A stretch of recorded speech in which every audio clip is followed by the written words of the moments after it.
20th, 2020 Harbour District Commission meeting. Melanie, can you do roll call, please? Commissioner Brennan? Commissioner Chang, Crawley? Commissioner Lorenz?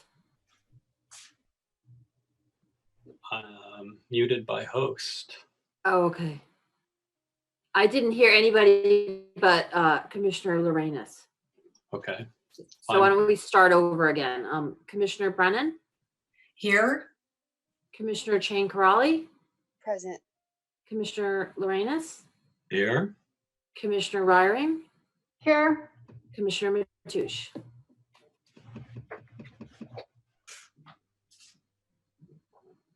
Commissioner Mateusz, I think you're muted. There appears to be a technical difficulty. Please wait just 1 second. Okay, yes. Present and accounted for. Great. All right, good. Thank you. I have some remarks to make before we start the meeting tonight. Our staff has daily gone to extraordinary lengths to keep the district functioning and moving forward during this pandemic. And I want to start this meeting by thanking everyone working at home and at our harbors for their efforts. As with every other public agency, we continue to face the challenges of conducting the public's business in meetings held by video conference.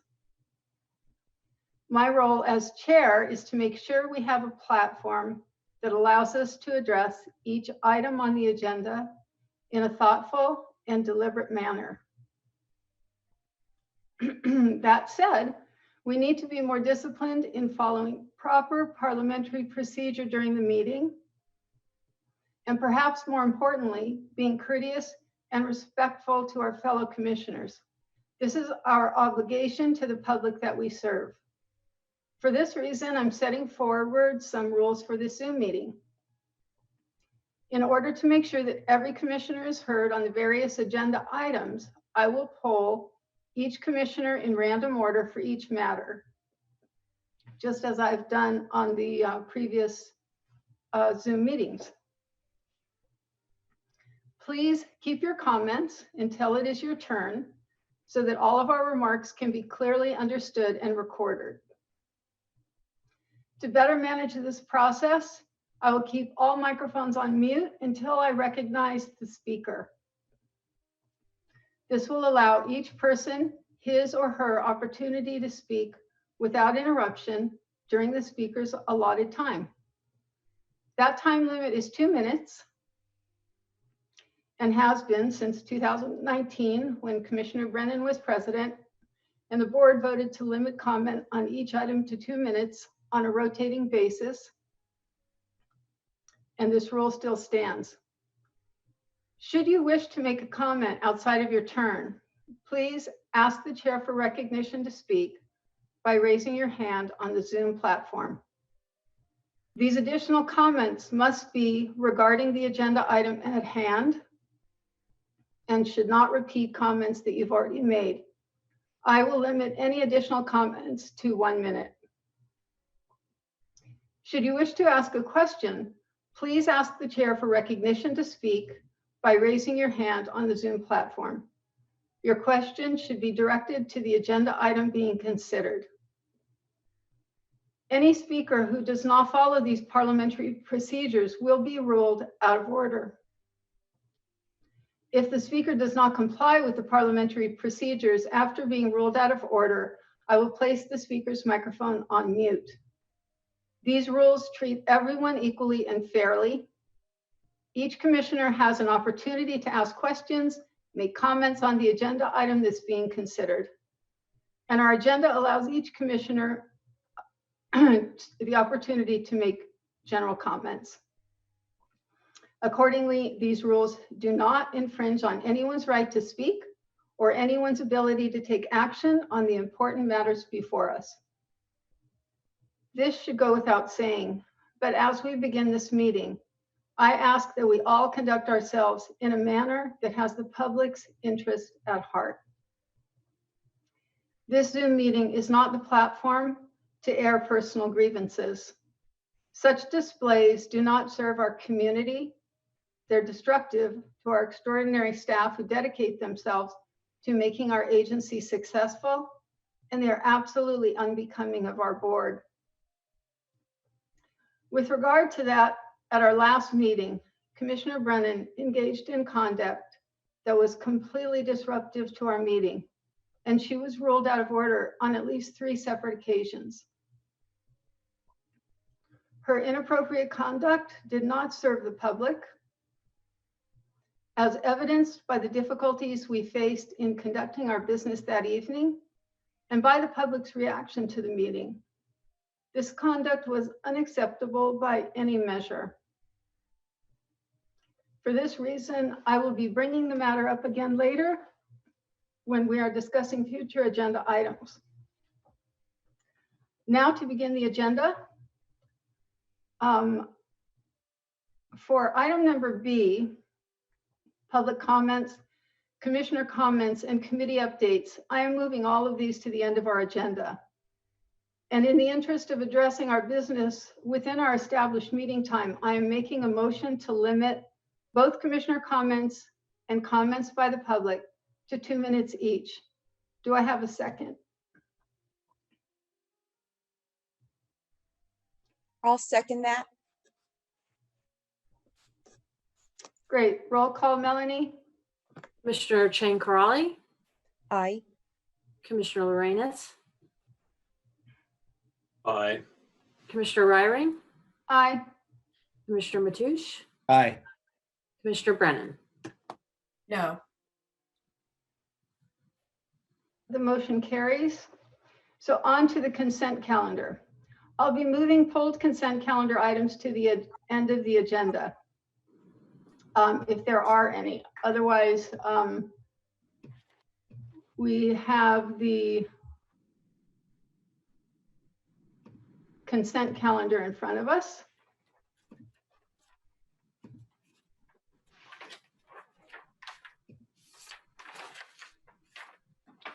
Are there any comments or questions on the consent calendar, or do I have a motion to approve it?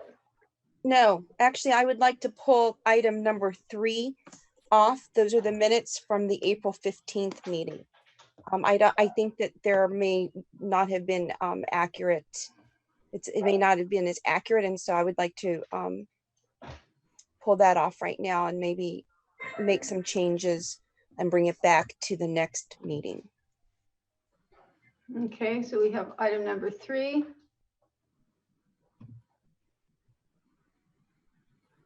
Anything else? Do I have a motion to approve the consent items minus item 3? My hand is raised. Oh, I'm sorry, I can't see it. Commissioner Brennan. Sorry, I can't tell if you can hear me or not. And just before I get to my point about the consent items, shouldn't there be a raised hand feature on Zoom that we can use instead of physically raising our hands? Isn't there like a little icon we can hit or something? There is. The raised hand function should be in the participants block at the bottom of the screen. Okay, I got that open now. Thank you for that. So with regard to the consent items, I'd like to pull item 1 and item 7. Thank you. All right, I'm making a note of this. We have pulled items number 1, number 3, and number 7. Do I have a motion to approve the consent calendar minus those items? President Raring, it appears that Commissioner Lorenz is attempting to raise his hand. Oh, Commissioner Lorenz? Things. One is I've been trying to communicate. I've been muted since the first agenda item that you put on there, where there was a vote for moving commissioner comments to the end. So I think the recording of my vote was yes on that. I actually wanted no, but I was trying to communicate, and I don't have a raised hand option on the bottom. So I was both muted and didn't have any way to communicate. So at the bottom, is there a way to fix that? Because I've got participants, chat, share screen, record, and reactions. I have nothing that says raise hand. When you click the participants icon, it should pop up raise hand. Okay, so I have to have that open to raise hand. Yes, I believe so. Okay, thank you for that. And just for the record, please change my vote to moving commissioner item or comments to the end of the agenda. And I also have a question for the board president, if I may. well, right now I'm looking for a, is it about the consent calendar? It is about process. I'm not taking questions about process right now, Commissioner Lorenz. I would like to, I think Commissioner Chang, Crawley, you had your hand raised for a while about the consent calendar again, or did I get to you? So this is a Zoom meeting, and it seems like you should have a little leeway for computer problems or communication problems. I was trying to do this during the appropriate agenda time, but because I couldn't communicate, I was not able to make this request. Okay, Commissioner Lorenz, go ahead. Thank you. I do appreciate it. And my request was going to be done during the commissioner comments, and that is just simply on the order of the agenda. there's two items that I'm certain members of the public would like to sit and listen to. And they're towards the end of the agenda, and those are the let me see what number they are. They are agenda items 11 and 12. So it would be respectful to the public to put those in front so that they don't have to listen to everything else that we're going to be discussing if they don't want to. So noted. I don't mind moving those to the beginning of the agenda when we get to the discussion items. Number 11 and 12 go first. Okay, Thank you. Thank you. Let's see here. Who have I got? There's a raised hand Commissioner from- Crawley. Yes, I'd like to move approval of the consent calendar without items 1, 3, and 7, I believe. So that means the other items are being moved for approval. Great. Do we have a second? I'll second. Great. Roll call, Melanie, please. Commissioner Lorenz. President Reiering, Yes. you might want to check and make sure there's no members of the public that wanted to comment on any of the consent calendar items. I don't see. There's a raised hand in the participant list. Oh, I see. Okay. Timothy, perhaps? Is it Timothy?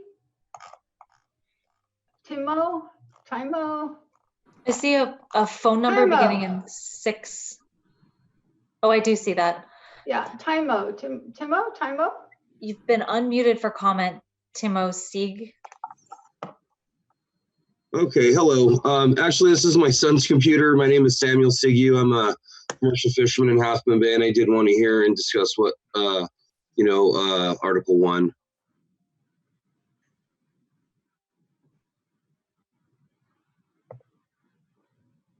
Article 1 being, Well, yeah, she had said you guys were going to talk later on 1, 3, and 7, correct? correct. Yeah, I did have some comments, and I did want to hear what you guys were saying about 1. So I guess I was voting no, on moving that a little bit later. Okay, well, thank you for your comment. It's actually just the commissioners who vote on the order of the agenda. Okay, one of the commissioners did ask if there was anybody from the public here that wanted to speak on that, and I was kind of one of them, so that's why I raised the hand. Yeah, I understand. We will be taking public comment at the end of the meeting. Okay, what, if you don't mind me asking, what are the lengths of the meetings at the moment? Ooh, that's difficult to determine. We are going to try to move quickly through tonight's meeting and be very efficient. Our meetings are scheduled to be between 6:30 and 9. I think it's 9:30 p.m. Is that correct? Yes. Yeah. Okay, well, I guess I'll sit and wait. Okay, thanks very much. Any other comments? I see a number here. Is this you? The 650-455-0809? Or is that somebody else? So phone number ending in 809, you're unmuted for comment. This is Doreen O'Connor. Hello, Doreen, go ahead. Hi. Yes, I was just listening. So number 11 and number 12, you're going to be talking about sooner than what's on the agenda. That's correct. We're going to be moving items number 11 and number 12 to the beginning of the discussion items. Okay, I will stay on with you guys and wait till my turn to speak when that happens. Okay, great. Thank you very much. Thank you. Thank you. So where did we leave? Did we have a second for the motion to accept the consent calendar items minus the 3 that had been pulled. I seconded. Yes. All right, good. So then, but we haven't voted on it yet. Is that right? We need to vote. Yes. Great. Melanie, can you take roll call, please? Commissioner Mateusz, Aye. Commissioner Brennan, Aye. Commissioner Chang Crawley, Aye. Commissioner Lorenz, Aye. Commissioner Ryring. Aye. Thank you, Melanie. All right, and now to our discussion items. We are going to start with item number 11. And that is charges for services and rent, COVID-19 related delinquencies. Julie, I believe this is your agenda item. Yes, thank you, Commissioner Ryring. Commissioners, good evening. The COVID, Virginia. Excuse me, Commissioner Chang Crawley. You're muted. This is the item, I believe, for the charges for services and rent. Is that correct? That's correct. COVID-19 related delinquencies. So we have 2 commissioners here who may have a financial conflict of interest, which would be Commissioners Mateusz and Commissioner Mateusz and Commissioner Lorenz, because they both have, well, Tom has a business and Ed, I believe, has a boat, as he's mentioned or referenced before. And I don't know if that's a conflict of interest. Is it a conflict of interest since they do pay for services, or they pay for, well, they pay rent, or they pay a fee? Because if there is a conflict, I don't believe, if I remember correctly, can be a part of this discussion. But I look to Tricia, our legal counsel, for guidance on that. President Ryring, I believe that both Commissioner Mateusz and Commissioner Lorenz are raising their hand to speak as to the conflict of interest. Great. All right. Commissioner Mateusz? Yeah, I was going to recuse myself from this item for the aforementioned things. I just couldn't get my hand up and get unmuted. But I have a business. I'm a slip holder, and I don't want to give any signs of impropriety. So for that reason, I'm going to leave the meeting and request a text when it's item 11 has ended. Thank you, Commissioner Mateusz. I see Commissioner Lorenz, you have your hand up as well. Yes, I too have a slip and will leave the meeting and request a text to let me know when this item is over. Thank you. Okay, great. Thank you, Commissioner Lorenz. All right, we will proceed. Julie, there's public comment, but I'll wait to take public comment until after you've presented the item, Julie. Okay, thank you. The COVID-19 pandemic and the resulting state of emergency and shelter-in-place orders have had a significant effect on people's ability to work and earn an income, making it challenging for many to cover rent and lease payments. This item has certain categories of users of district property, and I'll go through each of those categories and give the recommendation of what staff believes should be the outcome of this. So the first item in the motion is that we're asking the Harbour Commission to approve the general manager's action to waive penalties and late fees for rents and charges for services that become delinquent during the period of April 1st through June 30th of 2020, and to waive penalties and late fees on these delinquencies through June 30th, 2021. That would give a 12-month period for people to get caught up on their rents and charges for services. For non-essential businesses and essential businesses that have remained closed, to waive the requirement to find these leases and commercial activity permits in default due to delinquency of payments, which occurred from the period of April 1st through June 30th, 2020, and allow for the repayment of rents over a 12-month period or by June 30th, 2021. They would receive that same 12-month period to pay back delinquencies. In the alternative, the commission could consider waive the requirement to fine leases and commercial activities and permits in default to delinquency of payments which occurred from the period of April 1st through June 30th, and forgive either 25, 50, 75, or 100% for that same period. That would be approximately $39,000 for 100% forgiveness of 3 months of rent. We have polled various agencies and other port entities.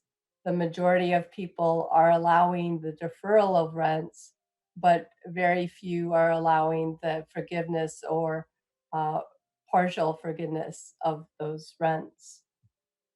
For berthers, which includes slip holders and mooring patrons, the recommendation is to also waive the requirement to lien vessels due to delinquent payments, which occurred from the period of April 1st through June 30th, 2020, and allow for repayment of rents over a 12-month period or by June 30th, 2021. In the alternative, the Harbor Commission could waive the requirement to lien the vessels due to delinquent payments which occurred and forgive 25, 50, 75, or 100% for that same period. This would cost the district approximately $816,000 for 100% forgiveness for 3 months of rent. For essential businesses that remain open, we recommend waiving requirement to terminate leases and commercial activity permits due to delinquent payments which occurred during that same period, and allow a 12-month period to pay back the money. And the commission would have the same alternative to forgive percentages of rent. In addition, staff recommends that the rates and fee schedules as currently published remain the same, and that we forego the 3.3% inflation increase that was calculated for 2019, and to add, add that 3.3% inflation increase to the 2020 calendar year to determine a 2-year inflationary increase to be implemented on July 1st, 2021. This calculation should not reduce the rates in the beginning of July 1st, 2020, but it could reduce the inflationary rate to 0%. Also, to defer lease payments associated with requirement to increase rents by the Consumer Price Index for 1 year and add to the 2020 CPI to determine the 2-year inflationary increase. And that calculation should not reduce base rents. Staff feels that the increase in rates and fee schedules and the increase in rents during this difficult time should be waived for this year. Lastly, the motion is to extend the annual launch ramp permits by the number of months that the launch ramp is closed. The district has received approximately 25 requests from lessees and berthers asking for forgiveness of rents. And as I said, most other governments are allowing for the deferral of rents, but not the forgiveness. There are 2 harbor districts, one to the south and one to the north, that have allowed certain lessees either a 50% reduction or 100% reduction of their lease payments, but nothing for berthers or slip holders. In addition, liveaboards are protected by the public health and safety. Well, unless necessary to protect public health and safety, an eviction case for residential or commercial liveaboards can't proceed during either California's state of emergency or 90 days after the emergency ends. And it doesn't matter if the eviction is COVID-19 related or not. That's just additional law. Berthers and transient charges for visiting boats would be included in the category of berthers. And annual charges for launch ramps would be equated to allowing for a 3-month longer than the expiration date period. And these are all to treat all of the people who use the district in a fair manner and not differentiate those that are having difficulties, because we want to make sure that we're treating everyone the same. And that's the summary of the proposals at this time. If you have any questions on that. Great, we'll open this up for commissioner questions or comments. We have 3 commissioners online, Virginia, Commissioner Chang, Crawley, Commissioner Brennan, and myself. Does anyone have a question or a comment or wish to make a motion on this item? Do we have public comment? I think you said that, President Reiering. I do. Maybe we should listen to public comment first, if you don't mind. If the rest of the commission would like to do that, I'd love to get their perspective. That's fine. We have caller whose phone number ends in 4082. You've been unmuted for comment. Hi, my name is Carl Hilt. I'm currently a transient berth holder at Oyster Point Marina. I'm going to keep this really short and sweet. Commissioners, I really want to thank you for modifying the position from being agenda item 11 and 12 to 1 and 2. I appreciate that. That's very kind of you. Just to dive right in, I want to just comment on a couple things. Number one, deferral versus forgiveness. I understand and don't disagree with the moderator that government agencies are trying to do deferral rather than forgiveness. However, I just want to bring to the commission's attention my previous experience and background. About 12 years ago, I was diagnosed with stage 4 cancer, and Bank of America tried to foreclose on my property while I was fighting for my life in the hospital. And so I've been through foreclosure at no fault of my own. To this day, I think it's fair to say that except for the time that I spent in the ICU fighting for my life, I've always been on time from all my financial obligations. I currently find myself and my family, which consists of my mother and my father, who my father just recently had traumatic brain injury, undergo some financial hardship as well as health hardship. And I respectfully do not feel that a deferral is going to solve the problem. What's going to end up happening with a deferral, commissioners, is that a bunch of boats are going to be foreclosed on, and there's going to be evictions at the end of a 12-month period because nobody's going to be able to afford to pay back, $5,000 or $6,000 in deferral rents. So forgiveness is really the only solution, whether it be 25%, 50%, 75%, or 100%.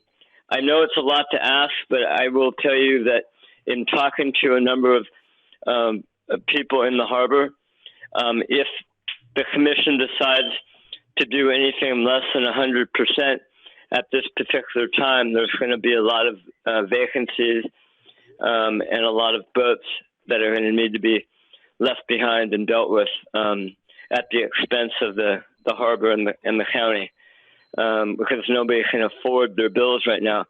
Right now, people who are landlords who have worked their whole life to acquire properties are not receiving rents from their tenants, and there's no forgiveness, being taken into account by the government, the city, the county, or the state to help out landlords right now. So this is a real difficult time. It's a really difficult decision, and I really would like to ask that the commission really think long and hard before they consider anything but forgiveness in this particular situation, because it's really a matter of not being able to keep the boat in the harbor at this point in time. Thank you. Thank you for your comments. And Melanie, can I ask, Melanie Hadden, can I ask, are you timing these comments? Yes, nobody could hear the beep? No. Okay. I'm unsure why. All right. Okay. We'll try again. Thank you very much. We have another. President Ryring. Yes. This is Jim Pruitt. If I can remind you or ask if you can have Lizzie give the directions how to raise your hand for public comment. Just remind everybody on how to do that. Okay, great. Yes. Before I do see the members of the public that have your hands raised, and I'll get right to you. I'm just going to ask Lizzie, our technical advisor, to give a reminder on how the public can raise a hand if they want to make a comment or if they have a question. Lizzie? Public comments can be made by clicking on the raise hand button or by typing in the chat function on Zoom. To raise your hand, click on the participant icon at the bottom of the screen, and the raise hand button should appear there. If you're joining us by phone, dial *9 from your keypad, and the host will be notified that you would like to speak. Please note that written comments made via chat are visible to all meeting participants and become part of the public record. However, chat comments will not be read aloud. With that, I'll hand it back over to President Ryring. Thank you very much, Lizzie. And I'll just also note that comments, we are limiting comments to 2 minutes each. So I'll go to the next member of the public. I'm sorry, I've forgotten your name. Your son's name is Timo, I believe. Okay, hello, Samuel Sigu. Actually, this is one of the things that this is the reason why I was here tonight. And one of the things that I wanted to remind you guys is I'm one of the people that absolutely make 100% of my income using your harbor as a commercial fisherman. I rely strictly, and this is one of the reasons why I've been in Half Moon Bay, is I rely on the dock sales for my my income. And unfortunately, since this has been shut down, so is dock sales. I moved it to another harbor, in the process of moving to another harbor temporarily. But I mean, I'm barely scraping along, picking and choosing which bills to pay each month at this point. So I do agree with the other gentleman that if anything less than forgiveness is considered, I mean, when I finally do get back to work, I'm going to have to work twice as hard, to get some bills paid. So that's just kind of what I wanted to just reiterate, that there are a lot of people in this harbor that rely on the harbor for 100% of their income. And if the harbor's not open, that means no money, $0. So. Thank you for your comment. We have Carolyn Negarin. Have your hand up? Yeah. Yes. It's Carolyn Jarin, but how are you? This is our first meeting with everyone, and thank you very much for taking my question. So we've been running slip B16 since May 2019. And we were slated to have our boat completed and moved into the slip this May. It took forever, but our boatyard's been closed because of the pandemic. In Moss Landing, we have not been able to finish the boat. It's an economic hardship. We're just burning, $500 every month. We would like to advocate for forgiveness. We do know that our slip's been empty and it's been rented for temporary boats. No problem with that. But we do think that taking care of the tenants who are also your neighbors will help each other to stay sustainable as a community and also in the harbor. That's all I got. Thank you, Carolyn. We'll move to Patrick Donahue. Good evening. My name is Patrick Donahoe. I'm a sport fisherman and I frequent Half Moon Bay Harbor quite a bit. And my concern is that we do not have access to the harbor when the other harbors on the coast have already opened. So I'm wondering what's the process to get Pillar Point and Oyster Point back opened up?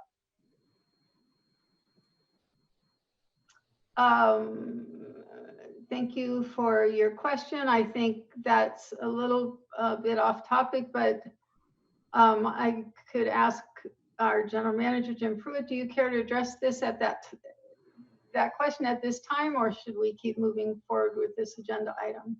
Mr. Donahue, Donahoe, that's going to be discussed on the next agenda item, and a plan is going to be presented.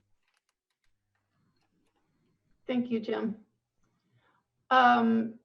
So we have Bruce McPhillips. You have your hand up.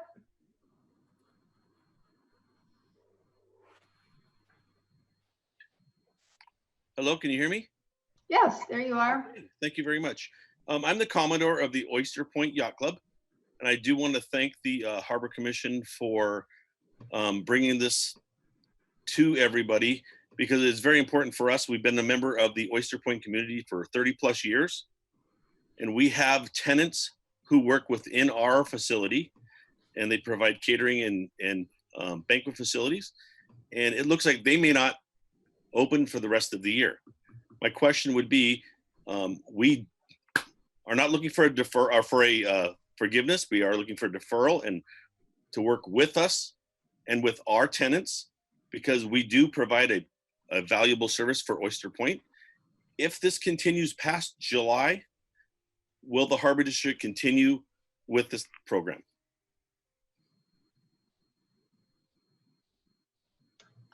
Thank you for your question and your comment. I would have to.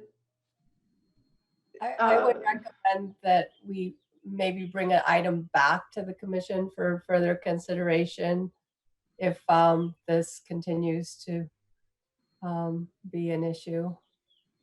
Thank you, Julie. We have Theodore Vecchioni. I haven't pronounced a name right tonight, but I'm giving it my best shot. Theodore Vecchioni, you have your hand raised. No, thank you. You got it right. So hi, I'm Theo, and like Sam, I'm at Pillar Point. And first, I just want to thank you guys. It's really a treat to be able to participate online like this. So thank you for reaching out to the community and letting us join you for these meetings in such an easy fashion. I really appreciate it. I have a question on this item.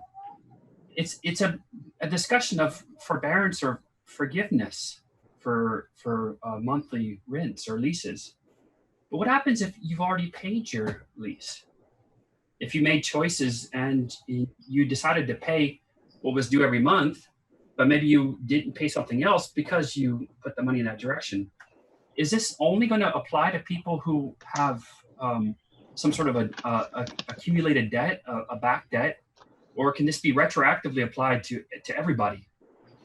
And if that's the case, I would advocate that everybody get treated fairly the same. Whatever you guys decide to do, I hope it applies to everybody, not just people who happen to have a bill right now.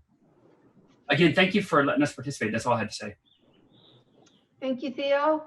We have RCI. I'm muted, looks like. Thank you. My name is Bob Ingalls. My wife, Sherry, and myself, we've had the Half Moon Bay Sport Fishing Shop as a leasee there for the last 14, 15 years. I also own and operate the Queen of Hearts charter boat for the last 30 years out of the harbor here. And I'll try to make it quick and sweet here. Any kind of deferment or waiver on any of the fees, late fees and all that would really be appreciated. As we all know, we all work very hard, as a couple other people already attested to, and make our living in doing this. And this is our sole way of making a living too. And we still keep 3 employees working. We've had 3 employees working this whole entire time. The Queen of Hearts hasn't left us slip, and kind of hard to make a living. You know, we're all kind of dying on the vine here, hoping things change. And I know that's not the Harbor's fault here, or maybe it will be pretty soon, but a decision has been made. But any kind of deferment or waiver would be appreciated, and I'll drop it right there. Thank you. Thank you for your comment. Commissioner comments. I see Commissioner Brennan you have your hand up. Yes, thank you. I'm going to try to go really fast since I only get 2 minutes. First of all, I want to say that I really appreciate all the public comments. I hear everybody is definitely going through a really hard time right now. I move that we waive all delinquencies, forgive and refund all rent and slip fees for the time period that the Harbor District has been closed, and forego inflation increases CIP, extend launch ramp access to make up for the months that the launch ramp has been closed, and just trying to check and see if I missed anything here.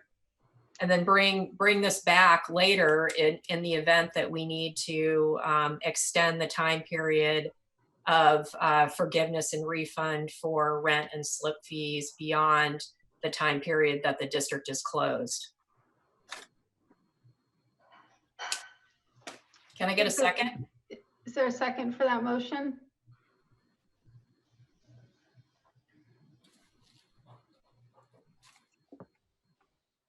Commissioner Chang, Crawley, you've been unmuted. Thank you. So I appreciate the public's comment. I'm glad that we were able to get various viewpoints. I actually sit on the Finance Committee, and I know that this is a tough time for everybody, including the Harbor District itself, and all the tax money that goes, all the taxpayers who actually support this from all over the county. We've had to revise our budget downward, or we're looking in that direction.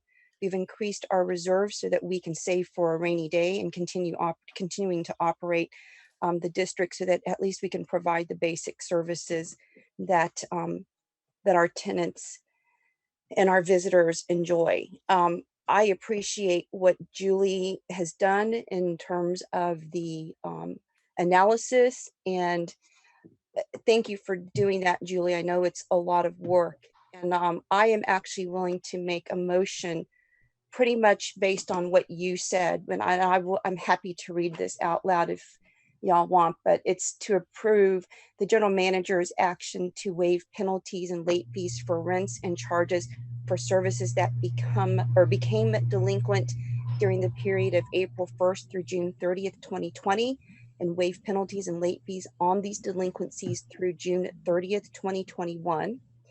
Number 2, for non-essential businesses and essential businesses that remained closed, waive requirement to find leases and commercial activity permits in default due to delinquency of payments which occurred from the period of April 1st through June 30th, 2020, and allow for repayment of rents over a 12-month period or by June 30th, 2021. Number 3, this is all in one motion, for berthers, slip holders, and mooring patrons, waive requirements to lien vessels due to delinquent payments which occurred from the period of April 1st through June 30th, 2020, and allow for repayment of rents over a 12-month period or by June 30th, 2021. 4, for essential businesses that remained open, waive requirements to terminate leases and commercial activity permits due to delinquent payments which occurred from the period of April 1st through June 30th, 2020, and allow for repayment for rents over a 12-month period or by June 30th, 2021. 5, approve the rates and fees schedules as currently published and forego the 3.3% inflation increase calculated for 2019 and add the 3.3% inflation increase to the 2020 calendar year increase to determine the 2-year inflationary increase to be implemented on July 1st, 2021. And this calculation will not or shall not reduce the rates. Number 6, defer lease terms associated with requirement to increase rents by the Consumer Price Index or CPI for 1 year and to add the 2020 CPI to determine the 2-year inflationary increase. Again, this calculation shall not reduce the base rents. And number 7, extend annual launch ramp permits by the number of months that the launch ramp is closed. So that is my motion, and I think it's in line with many of our surrounding harbors. So President Myring, that's my motion. Thank you, Commissioner Chang Crawley. I was reading Julie's agenda item along with you there as you went through them item by item. Julie, thank you for your work on this. And thank you to the public who are present tonight and making comments. I'm going to second your motion, Commissioner Chang Crawley, because of the bleak economic forecast in San Mateo County and concerns that I have about the way it's going to impact our budget and our ability to do our work. I'm seconding your motion. I see that Commissioner Brennan has her hand up. Yes, thank you. I appreciate that. So I just wanted to comment that as we are all aware, most of our tenants are currently unemployed right now due to COVID-19. And all of the businesses well, maybe with the exception of one, which has been severely impacted, are currently closed. So we have tenants and we have slip holders who have not been able to conduct business at Pillar Point Harbor during the closure. I believe strongly that it is highly unethical for us to charge rent and to charge slip fees when our businesses, tenants, have not been able to conduct any business. And I can't support this motion because I do not believe it's right to charge people when they're out of work and when they can't even run their businesses and operate because the harbor's been closed. So for that reason, I have to vote no on the motion. Thank you. Thank you, Commissioner Brennan. We have a motion and a second. Oh, we had Commissioner Chang Crawley. You have another comment? Oh, no. No, was that's left over. Yeah. All right, then Melanie, can you take roll call, please? Commissioner Brennan? No. Commissioner Chang Crawley? Aye. Commissioner Lorenz? Commissioner Ryring? Aye. And Commissioner Mateusz? Commissioner Lorenz and Commissioner Mateusz are recused from this matter. All right, so we have, I think we need to call back the motion carries, and we need to call back Commissioner Lorenz and Commissioner Mateusz, I believe. They, yes. I'm doing that now. Great, thank you. And as soon as they're back, we will go to item number 12.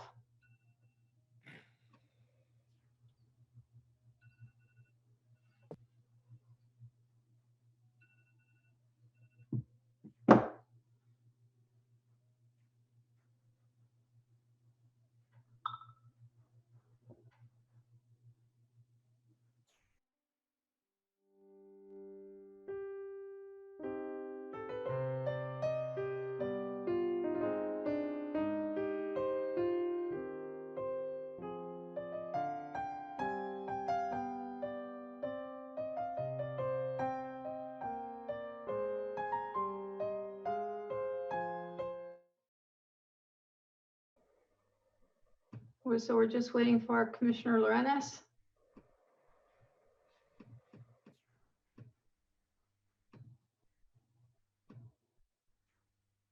Please let me know, anybody, if you see him.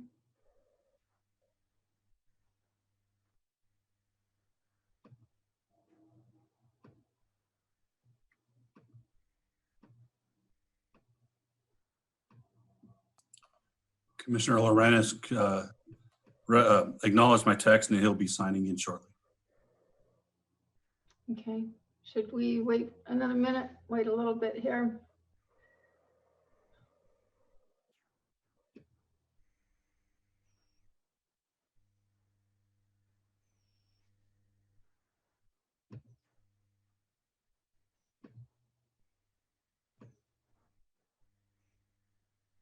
Unknown caller.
He's signing in.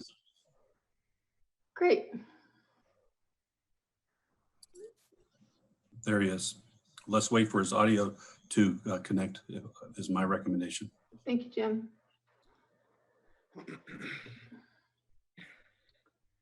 Welcome back, Commissioner Lorenz. Can you hear us?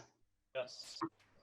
Great, thank you. We're moving to item number 12, COVID-19 pandemic operational status and reopening. Mr. Moran. Good evening, commissioners and members of the public. This is a motion to authorize the general manager to reopen Harbor District facilities once permitted under County of San Mateo and state orders. Currently, due to the COVID-19 pandemic, parking lots at both Pillar Point Harbor and Oyster Point Marina are closed to the general public. Johnson Pier at Pillar Point Harbor is also closed to the general public. However, district has allowed full access for commercial fishers. The Pillar Point Harbor fuel dock has remained open and operational.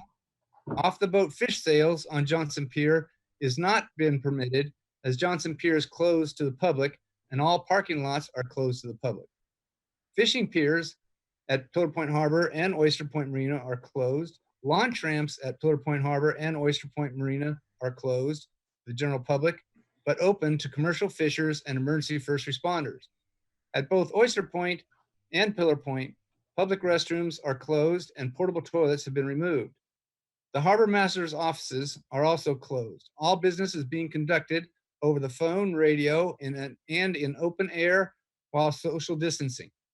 A specialized cleaning service has been contracted to clean, sanitize common areas, and with board permission will continue for the foreseeable future.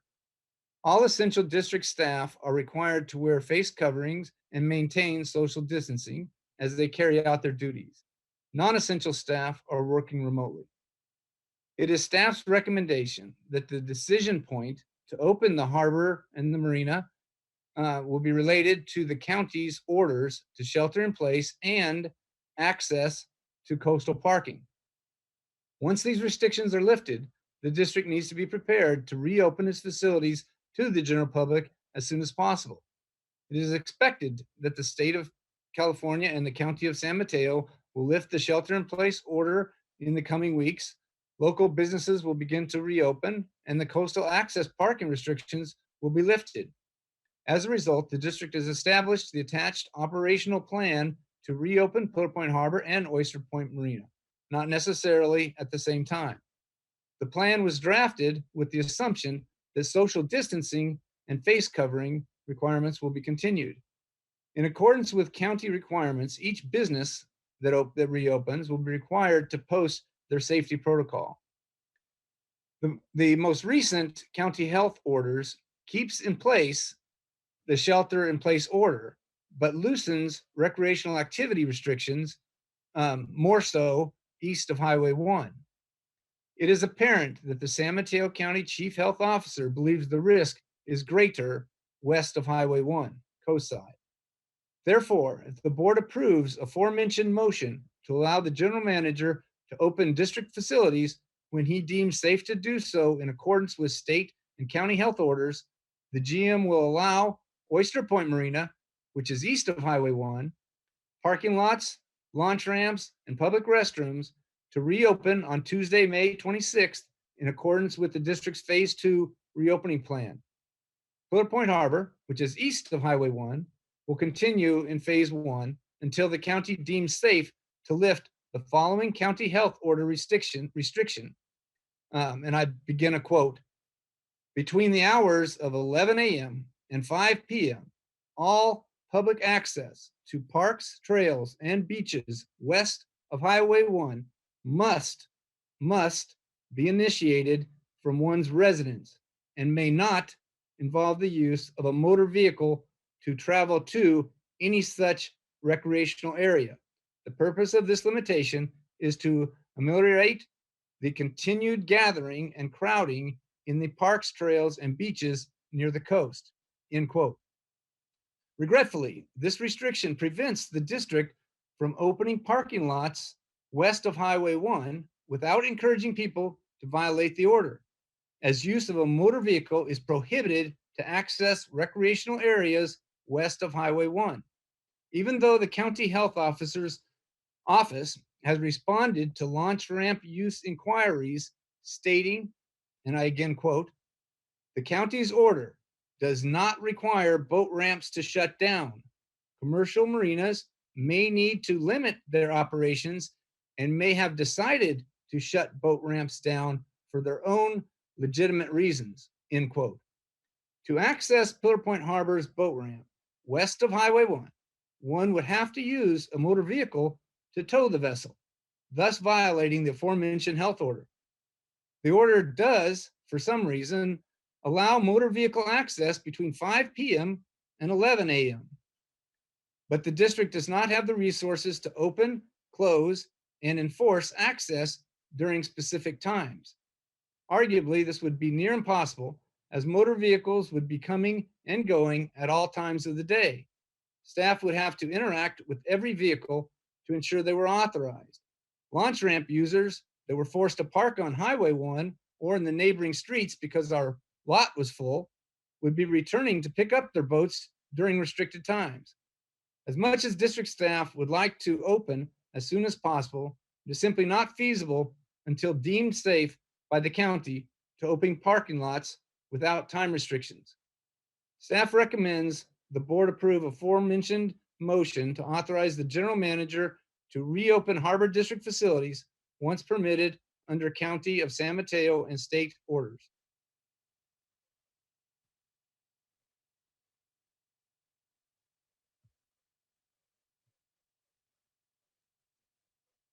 Oops, I'm so sorry.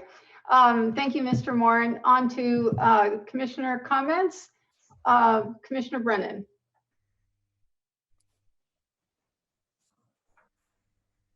Like, we're going to be able to open up Oyster Point Marina, so that's great. But we aren't yet going to be opening Pillar Point Harbor due to concerns about crowding and the attraction of the Pacific Ocean. Is that accurate, John? I just want to make sure I got that. Yes, that's accurate. Our phase 2 in our reopening plan that's attached does have restrictions with regard to how we're going to open. It's going to, like the launch ramps at Oyster Point, every other one will only be used. And we've already prepared the launch ramp area for where the pay machine is and the fishing pier and other areas with painted areas to remind the public to social distance, and face coverings will also be required. So we'll have substantial signage, and staff will continue to monitor the entire property and remind people if we do observe anyone violating the social distancing or mask restrictions. And again, we'll be monitoring our soft opening, if you will, at Oyster Point. And should we need to, or should we observe substantial challenges, we might have to, the general manager might have to call for going back to phase 1 again. Okay. Can you still hear me? Yes. Okay. So really quick, based on this issue, would it be possible for the district to look into a reservation system for the launch ramp that would help reduce the touch points so that people aren't touching a keypad so that they can reserve their launch online? And that way we can prevent crowding at the launch ramp by having a reservation system. I've heard other places have done it. Just wondered if that's something staff could look into. Yeah, we have. I think it's a great idea in theory, but it's really not feasible, and I don't believe it's been done successfully anywhere. That by nature, if I, for instance, were to, as someone that's a 100-ton captain and has used launch ramp hundreds, if not thousands of times, when I believe I'm going to go fishing or go on an outing with my family or friends, I hook up my boat to my truck or my vehicle, and I hope that that everything's operable. But regretfully, many times they are not.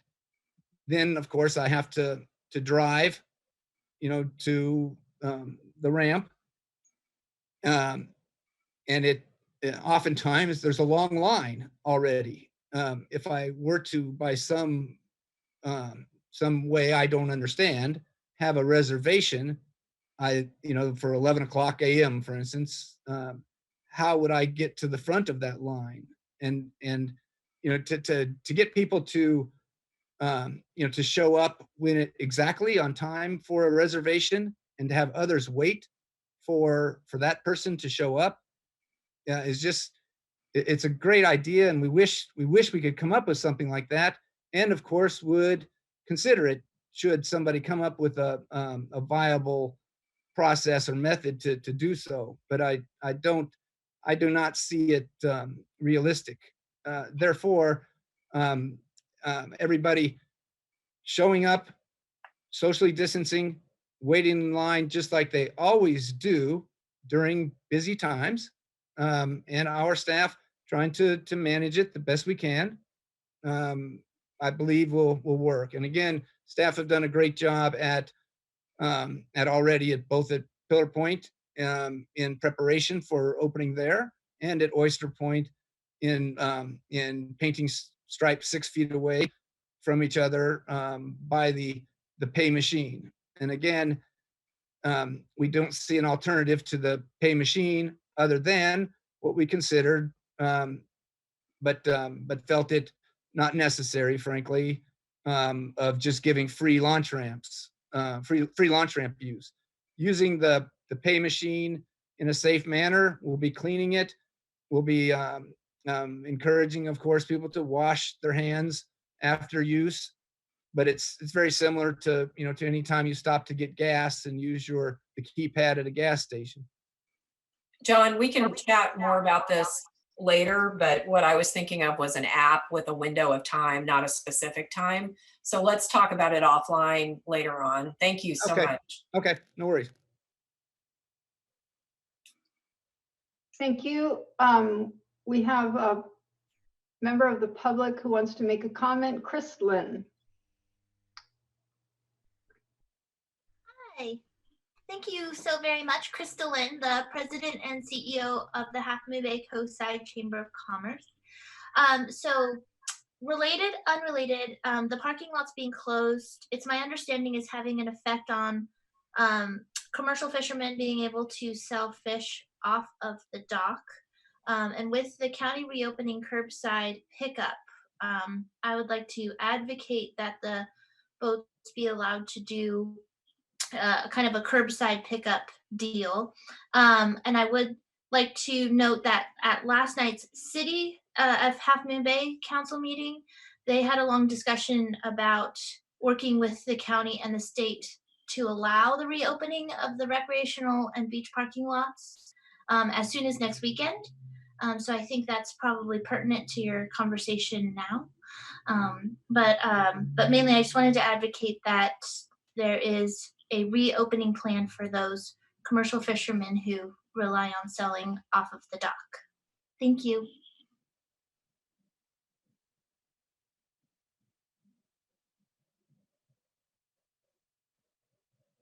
Oh,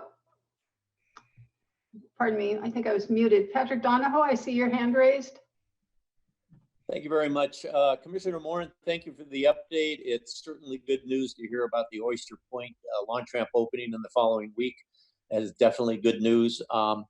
Should the San Mateo County Health Officer amend his latest order and allow truck and trailer or vehicle and trailer parking for specifically Pillar Point Harbor, would that make it possible to open the ramp earlier? I can speak to the first comment and this Mr. Donahoe's comment as well. The district, has and the general manager has met with the off the boat fish sellers that wanted to discuss options, and all we are preventing is the public from going out onto Johnson Pier. So if there was a viable plan, or if there still could be a viable curbside plan for that meets all of the restrictions for selling fish directly to consumers, if they can arrange or come up with a plan, again, the general manager would consider that. If they can come up with a plan again that is viable for fish to be transported from the boat to another location other than Johnson Pier, we would entertain that. As far as the coastside parking lots being opened, we did a check ourselves and found that that for the same reasons I described, it's just not viable to open up parking lots, then close them midday, because people are still going to be parked there when it's when 11 o'clock comes around, without some kind of towing or an officer being at every parking lot gate all day long. All the other coastside parking areas west of Highway 1 appear to be continuing to be closed as well. As soon as that health officer or health order is revised, if the board chooses today to give the general manager discretion to reopen in accordance with the, it seems, fast-moving changes in these health orders, the general manager will take the opening of parking areas west of Highway 1 into consideration, and quite likely open up right away Pillar Point Harbor as well. And then Mr. Donahoe, we are continuing to try to adjust as quickly as possible to all of the changing health orders. Thank you. Patrick Donahoe, have you finished your question? I see your hand is still raised. Yeah, no, I wanted to comment that, thank you, Commissioner Moran. That seems to be the only path forward right now, unless they completely go to a stage 2 in San Mateo County. But I'm working to try and see if we can get the health officer to amend the order just for truck and trailer parking west of Highway 1. So thank you very much, and hopefully this will come to fruition. Appreciate your I'd like time. to assure the public that all the staff at Pillar Point Harbor and at Oyster Point Marina, of course, as well, and all district staff, including, I can speak for the general manager because I've been in multiple discussions with him. We all want to get everything open as quickly as we can, but it is an awesome responsibility to ensure that the public safety is, in fact, this is a serious illness for a lot of people, and public safety is paramount. And it is our responsibility to ensure that we are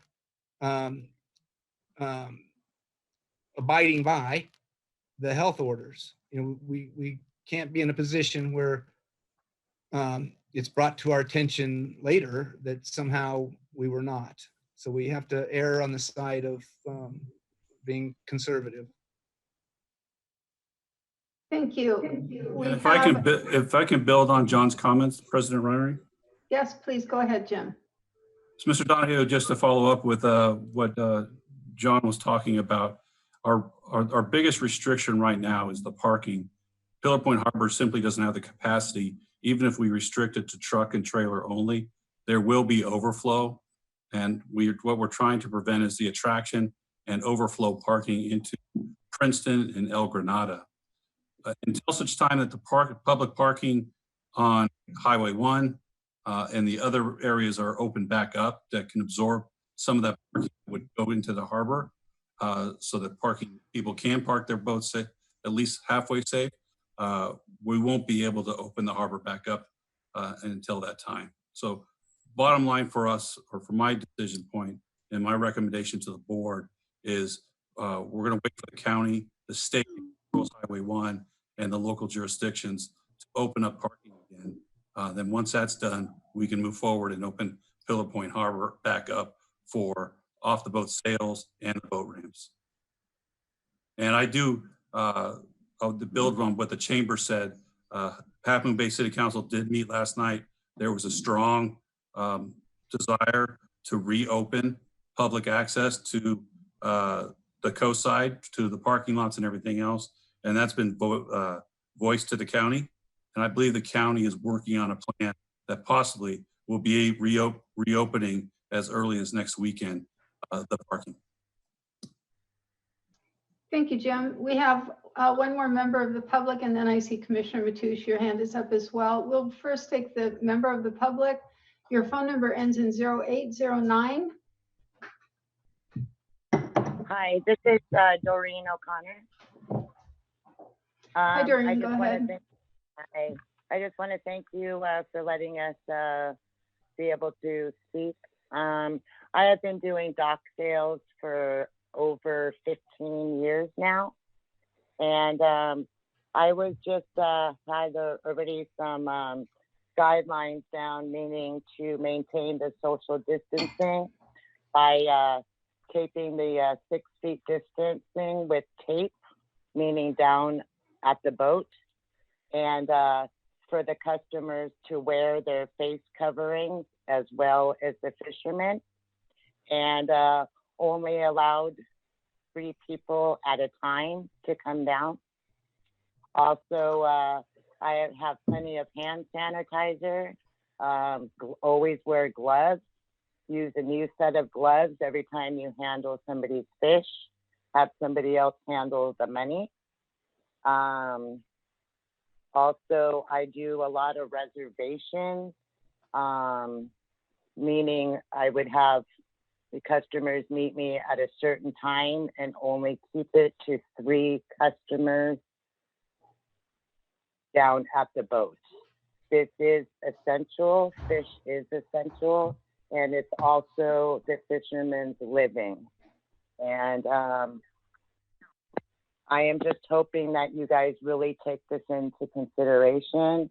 And like I said, we would maintain the social distancing. I would put the tape out for 6 feet distancing, make sure the customers are wearing their face coverings, along with the people that are selling the fish. Have plenty of hand sanitizer on hand.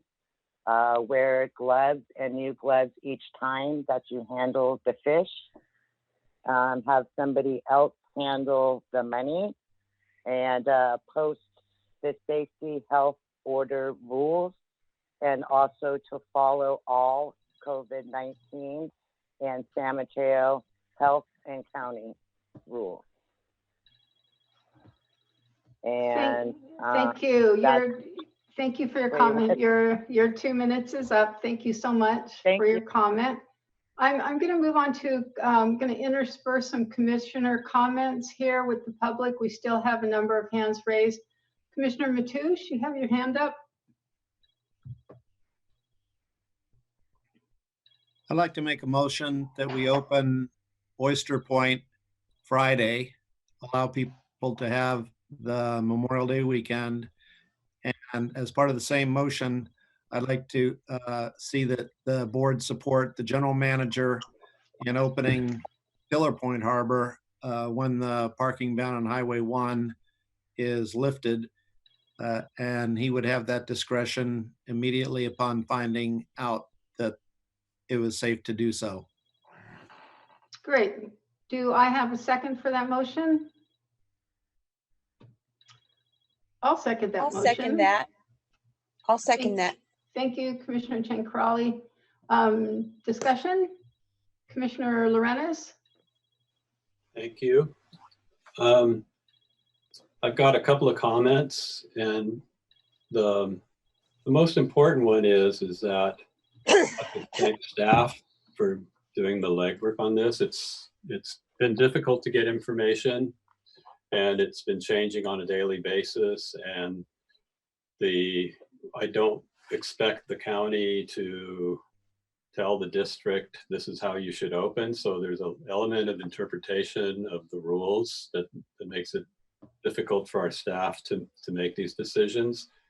I would, however, ask that when there is a change, such as the desire to open up a launch ramp, for example, west of our at Pillar Point, that it come back to the board for two reasons. One is to help with understanding and making clear the decision-making process that was used, but also to inform our public and give them an opportunity to speak and also understand the reasoning behind what we're doing. I've been asked by many members of the public why the launch ramp isn't open, and had to explain as best as I could under these changing circumstances what the reasoning was. And so it would be helpful for the public, and I think it's part of our responsibility to be part of the decision-making process. Thank you, Commissioner Lorenz. We do have a couple more public comments. We have a motion and a second on the table, but Mr. Scott Matthews, would you like to make a comment? Sure, yeah. Thank you guys for allowing me to comment. I just wanted to comment and find out why you guys have deemed it quote unquote impossible for you to open up the access to the launch ramp, given that it's only a single road going into Pillar Point. It seems like a single point access spot would be a simple enough area where you could screen and effectively turn those away that do not meet the requirements. For example, those that aren't trailering a boat. And then the second comment I had was, you have the RV lot closed, and there's basically 3 lots on that side. Are you guys taking into account using those spots as well in your decision to, limit the parking for us trailer boaters? Thank you.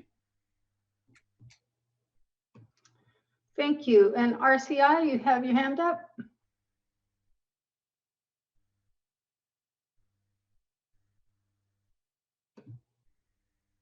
Nope. Now I'm okay. You hear me now? Yes. Okay. I'm a rookie at this. GPSs and sonars I know how to work very well. I would like to thank Tom Mateusz for his comments and his motion, but I would also like to have a little reminder to the commission that there are charter boats here too. And please don't forget the charter boats. It's kind of like they're lost in the background somehow. And for decades, they were the lifeblood of Pillar Point Harbor. So thank you. Thank you for your comment. We have someone online, phone number ending in 7191. You've been unmuted for Yes, good comment. Good evening, commissioners and council. My name is William Smith. I own the CPV Riptide, and I have to say, Mr. Ingalls just stole on my thunder. I too am a party boat, and one of the things that has been talked about here is the commercial fishing and everything else other than the CPVs. I just wanted to make sure that I would reiterate basically the comments that Mr. Ingalls just made, that we have been an integral part of this community from the very beginning, and to also consider our customers and their needs as well in the parking and the allowance of us getting back to work. I support Mr. Pruitt's motion and also Tom Mateusz's motion as well. And with that, I will say thank you very much.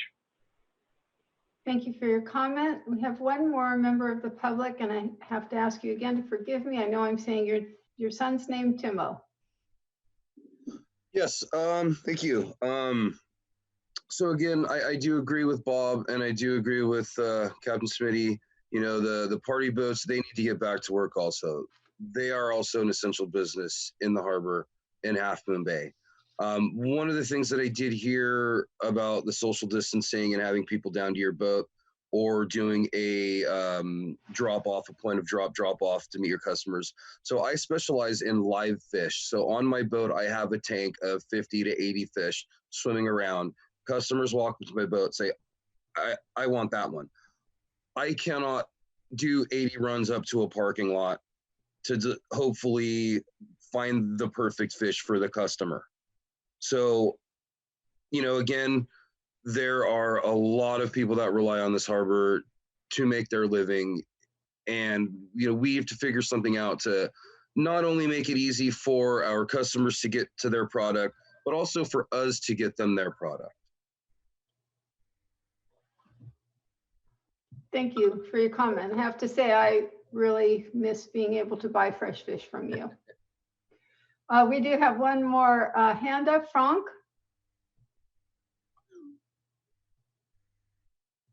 Frank, I think you are unmuted. No, you're not unmuted yet for comment. Frank? Please accept the request to unmute your microphone.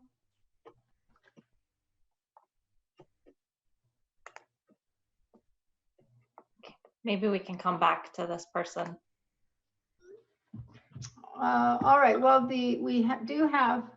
Oh, I'm Oh, back. there, you're on. Okay, you're back. I'm new at this too. So I wanted to make a point talking about the trailer parking, and I understand the county comes up with these really very strange rules, and they're constantly changing and extremely problematic, especially for anybody that happens to have a boat trailer. But the other problem, I talked to Jim about this earlier this week, and the history of boat trailer parking at the harbor has been problematic too. And there were times where the overflow parking would go off to a dirt lot, and now it's to the highway.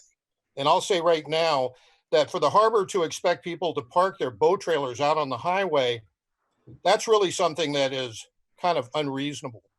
So one question I have regarding this is, Jim had expressed that the RV parking will no longer be allowed in the parking lots that were designed for boat trailers.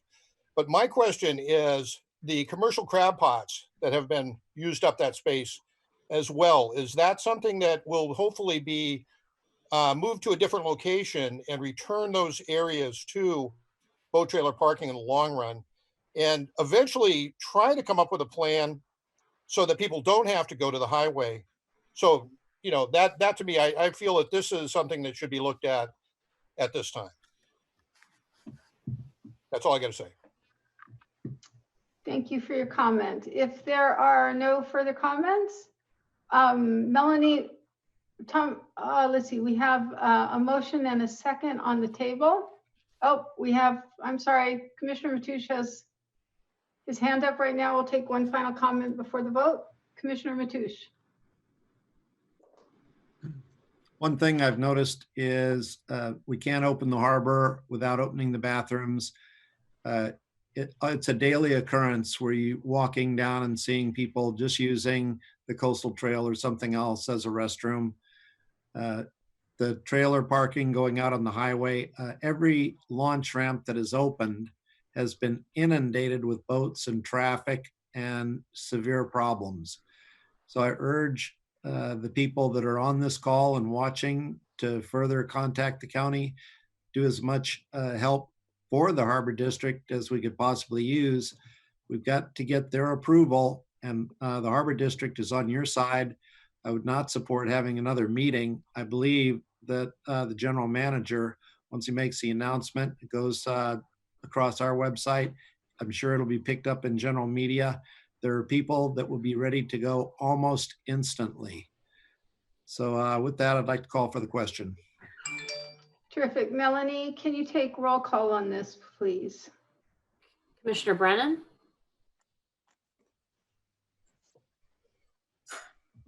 She left the meeting. Oh, Commissioner Chang Crawley? Aye. Commissioner Lorenz? No. Commissioner Ryring? Aye. Commissioner Mateusz?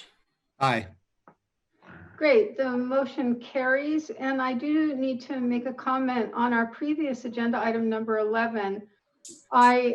Sabrina Brennan, Commissioner Brennan made a motion and it failed for lack of a second. We need to put that in the record.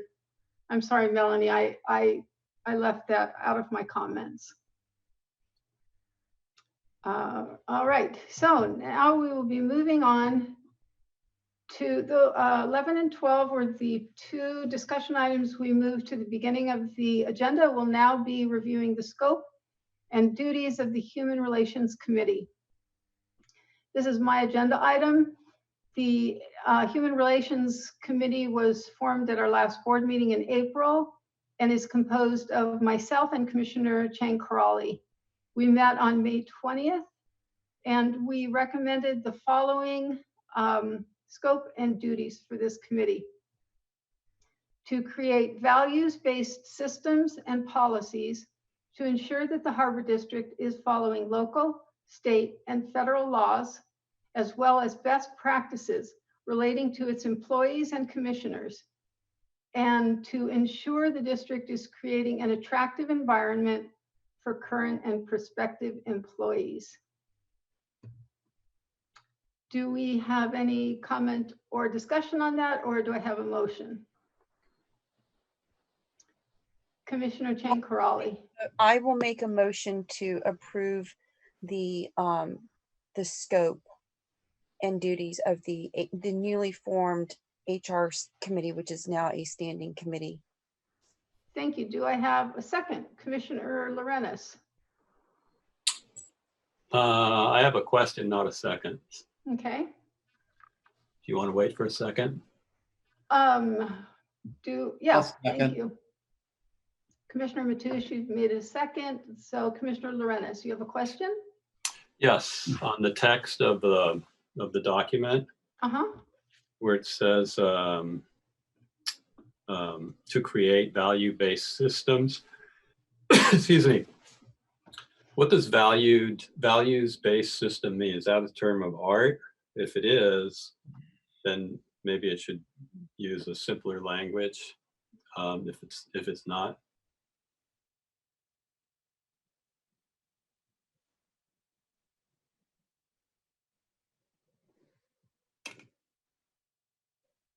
Does anyone have a response for Commissioner Lorenz? I'm asking whoever wrote the document, so since I'm not on that committee. Yeah, we sort of crafted that during the meeting. Values-based system. Values typically mean a regard in which something is held, and importance or worth, usefulness.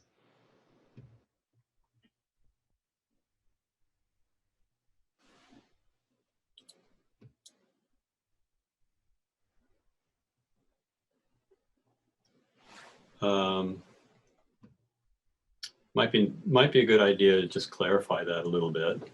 because systems is also a confusing word. So it seems like to create policies based on values, that would be a much easier language. So that's my comment on this. And then also I'd like to point out that the job of committees is not to create these things, but it's to make recommendations. And so really that statement should say to create recommendations or develop recommendations, something like that, to make it clear to the public and to us that the role of the committee is to discuss these items and bring to the board for approval. Okay, thank you, Commissioner Lorenz. Commissioner Chang Crawley, you have your hand up. Thank you. Hold on, I'm just trying. So Ed, thanks for bringing those points up. I agree that, that we need to change the language probably from developing or creating policies to developing recommendations, but also policies can come from the committees. But again, it's a recommendation. I know that other committees have done that. So that's one thing that I want to touch on. The other thing is I'm happy to just take out, create values-based systems. I'm happy to take that out so that it reads, and even basically to create or to develop policies and recommendations to ensure that the Harbor District is following local, state, and federal laws, as well as best practices relating to its employees and commissioners, and to ensure the district is creating an attractive environment for current and prospective employees. Because I agree that values-based system may be too subjective. So I don't know what the chair of the HR committee thinks about that, or what the board thinks, but maybe would you be okay, Ed, if we just said to develop and recommend policies to ensure and to ensure that the Harbor District is following local, state, and federal laws, et cetera? Yes, absolutely. That's actually a very good recommendation. Okay. Are you okay with that, Nancy, or President Ryring? You are the chair of that committee. That works for me. Thank you for your comments, both of you. So Melanie, let me, I don't know if she's writing this down, Melanie, but it's basically to develop and oh God, I can't even remember what I said. She can take it off the tape. Can you, it's fine. Okay, Melanie, can you just read it back to me if you have it handy, please? I do not have it. Okay. Basically, it's to develop, develop policies and recommendations, and to ensure that the Harbor District is following state, local, state, and federal laws, etc. We're basically removing create value. I think what I'd like to see happen is when we craft this motion, can we craft it according to the really well said statement you first made? Melanie could go back and look at, re-listen to your wording there. I think would be the most productive, if that's all right. Yes. Commissioner Brennan, you have a comment? Yeah, I would like the motion restated clearly so we know what we're voting on, number one. And number two, I suggest using language to the effect of make policy recommendations, because the rules for committees for our district explicitly say that committees cannot make policies. All committees can do is make recommendations to the board for consideration. Thank you. Thank you. Yes, I believe Commissioner Chang Crawley, you made that change in your, the way you worded your recommendation. Is that correct? Yeah. So if it's not clear, that was my intent, Sabrina. I don't know if you can hear me, but I agree that we can't make policy, that we can make recommendations. Right. All right. So we have a motion and a second on the table according to the wording that we all heard. Commissioner Brennan. I asked to have the motion restated because I don't remember what was initially said, and I want to understand what we are voting on before I vote for it. I'm not going to vote for something when I don't even know what the motion is. So if somebody could just restate it, I'd really appreciate it. Thank you. Sure. President So, Reiring, I can do that. Thank you. Go ahead, Jim. The motion made by Commissioner Chang Crawley was to develop policy and make recommendations, and make recommendations to ensure the Harbor District is following local, state, and federal law, as well as best practices relating to its employees and commissioners, and to ensure the district is creating an attractive environment for current and prospective employees. Did I say that correctly, Commissioner Chang Crawley? yes, yes. Thank you very much, Jim, for getting that down. Melanie, can we have roll call, please? Commissioner Brennan, No. Commissioner Chang Crawley, Aye. Commissioner Lorenz, Aye. Commissioner Reiring, Aye. Commissioner Thank- Mateusz. Aye. Thank you. The motion carries. We're moving to agenda discussion item number 9, Human Relations Committee. I'm sorry. Yes, number 9, Human Relations Committee Report and Recommendation on Policy 1.1.1. Discuss and consider recommendations to the Board of Harbor Commissioners to adopt the revision to Policy 1.1.1, San Mateo County Harbor District Ethics and Values. This policy is an update to the district's current policy 1.1.1, which was developed in 1999 by the City of Santa Clara and the Marcola Center for Applied Ethics. It has been updated since then, and this policy has been on the agenda for almost a year, and it's an update to where we left things in November. Staff has compared our current policy with CSDA sample policies revised in 2017 and other revised draft policy amendments recommended by the California Special Districts Association. It includes a definition of district representatives that include commissioners, staff, volunteers, and committee members. The policy being considered is substantially the same as the draft policy presented to the board on November 20th, 2019. The committee made recommended changes to the draft policy, and attached online is both a red line draft and a clean copy of the draft policy. Upon approval of the policy, staff will create posters and laminate them. And at this time, we'll open it up to discussion. Commissioner Chang Crawley.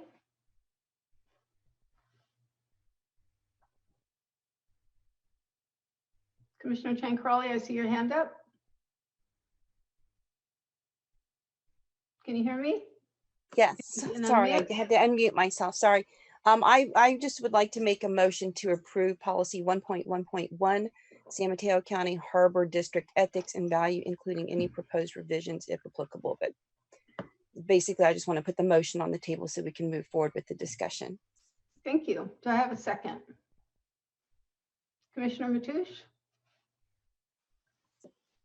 Aye, You're seconding the motion? that's correct. Thank Second. you. So we have a motion and a second on the table. Commissioner Lorenz? I have several comments for this. So let's start with under the statement of policy. I'm looking at the red line version of this because it shows how the changes evolved. So let's see. The beginning sentence says the Harbor Districts designed its code of ethics and values, that it moves on from there. Seems to me it'd be better served to have a declarative statement rather than design, because it really wasn't designed. It should, in my view, say something to the effect of the Harbor District's Code of Ethics and Values provides. Mhm. Great. Are you making, Melanie, are you following these and making notes as we go?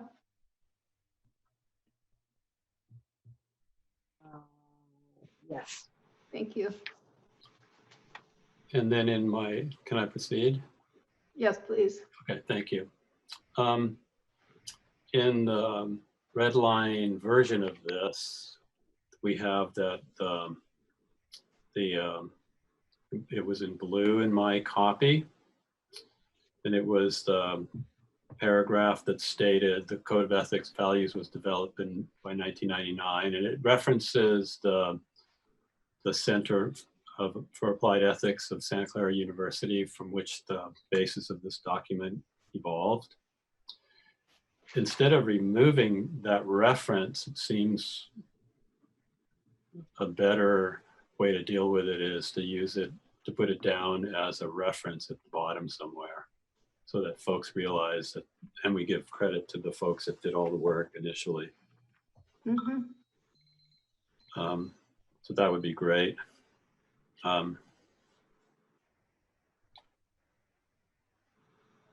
In the red line verse, should I continue? Please. In the red line version, under goals and codes of ethics, 1.1, the second bullet, to make the Harbour District a better public agency. Definitely like better than stronger, if you don't pardon the pun, but it seems that effective public agency might be a better language. Mm-hmm. And pardon the pun. Mm-hmm.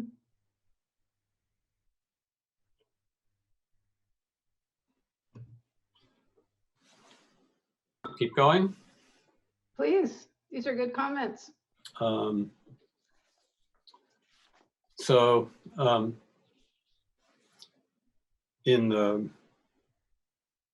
having a little difficulty reading the next bullet red line version. So let me go to the,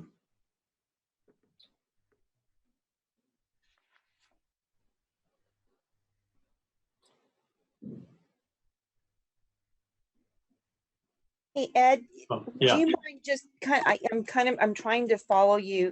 Yeah.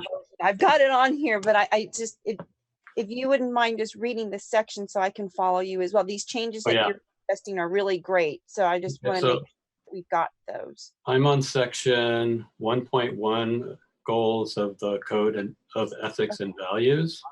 Okay, thank you. Third bullet down, it starts off to promote and maintain the highest standards of personal and professional conduct among all involved in district government, including harbor commissioners, and then it has a list of folks.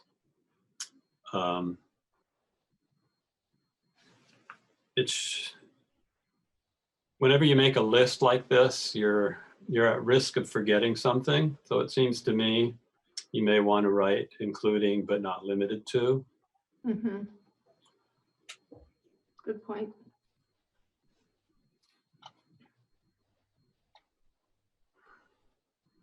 And I found the phrase among all involved a little bit awkward, but I don't have a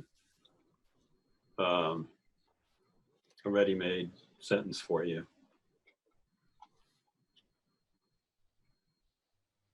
Which sentence is that you find awkward?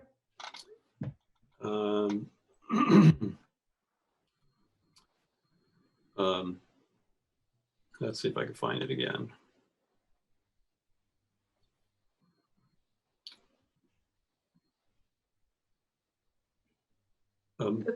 It's the third bullet, to promote and maintain the highest standards of personal and professional conduct among all involved in district government. That sentence is, I find it very awkward, and not sure it's clear.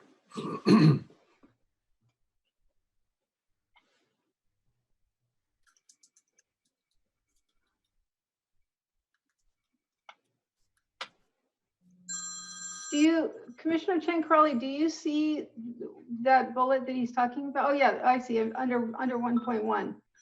Among all involved in district government, including district staff, volunteers, and members of the district committee, herein referred to as district And that's the list that you didn't want to be, excuse me, exhaustive. Is that right? Well, you didn't want to limit it. I'm saying that it might be useful to add that qualifier. Yeah. Okay, great.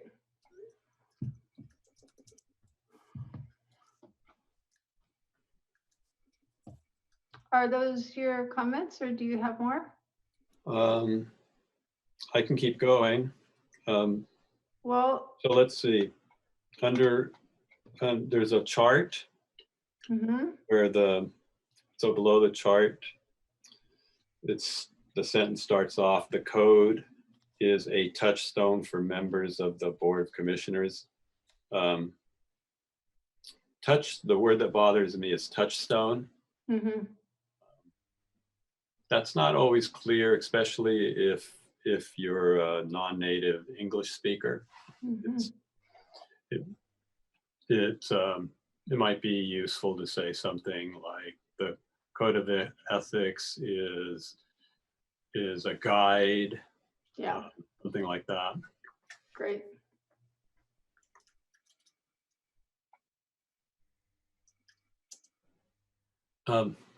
If you want, I don't want to take up everyone's time, so you may want to get Sabrina's comments. I have Sure. more. Why don't you make notes while we all move on and ask for Commissioner Brennan's comments as well? I'm happy to wait until Ed's kind of in a flow, so I don't want to interrupt that. It'd be easier for me to think about this in terms of not being redundant and letting him finish first. Thank you.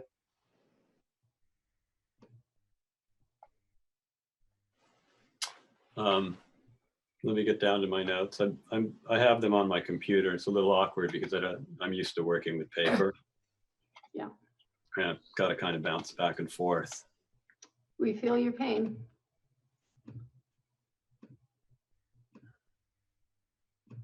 Hey, Nancy, I agree with Sabrina. Let's just let Ed finish his edits because it's already confusing as it is with the document in terms of scrolling down.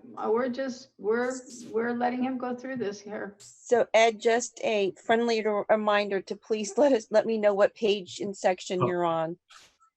Well, yeah, so I can follow you. I can't tell you what page I'm on because yeah, the page numbers aren't there. Right. And so I'm on 1.2 preamble.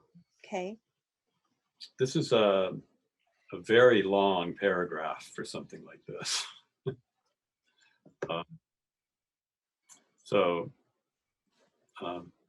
That was my comment, and it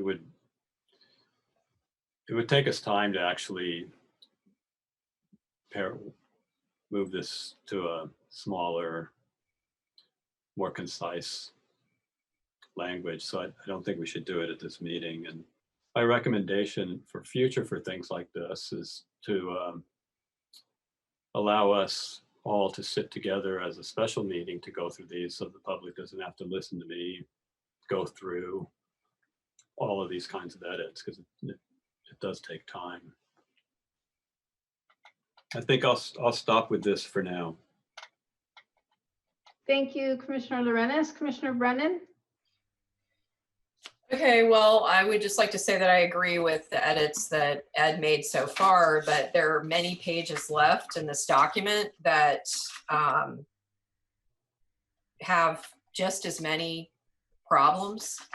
So I can go through the whole document, but it seems like this is not the most effective way to wordsmith something.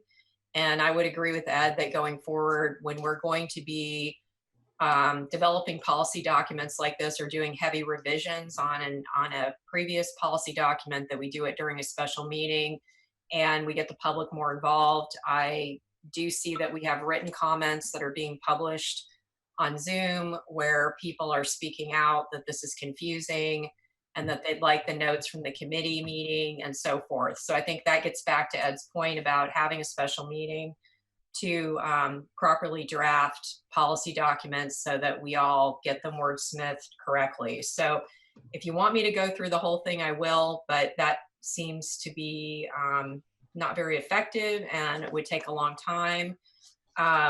If we aren't going to make all of the changes that need to be made, I'm going to vote no on this document.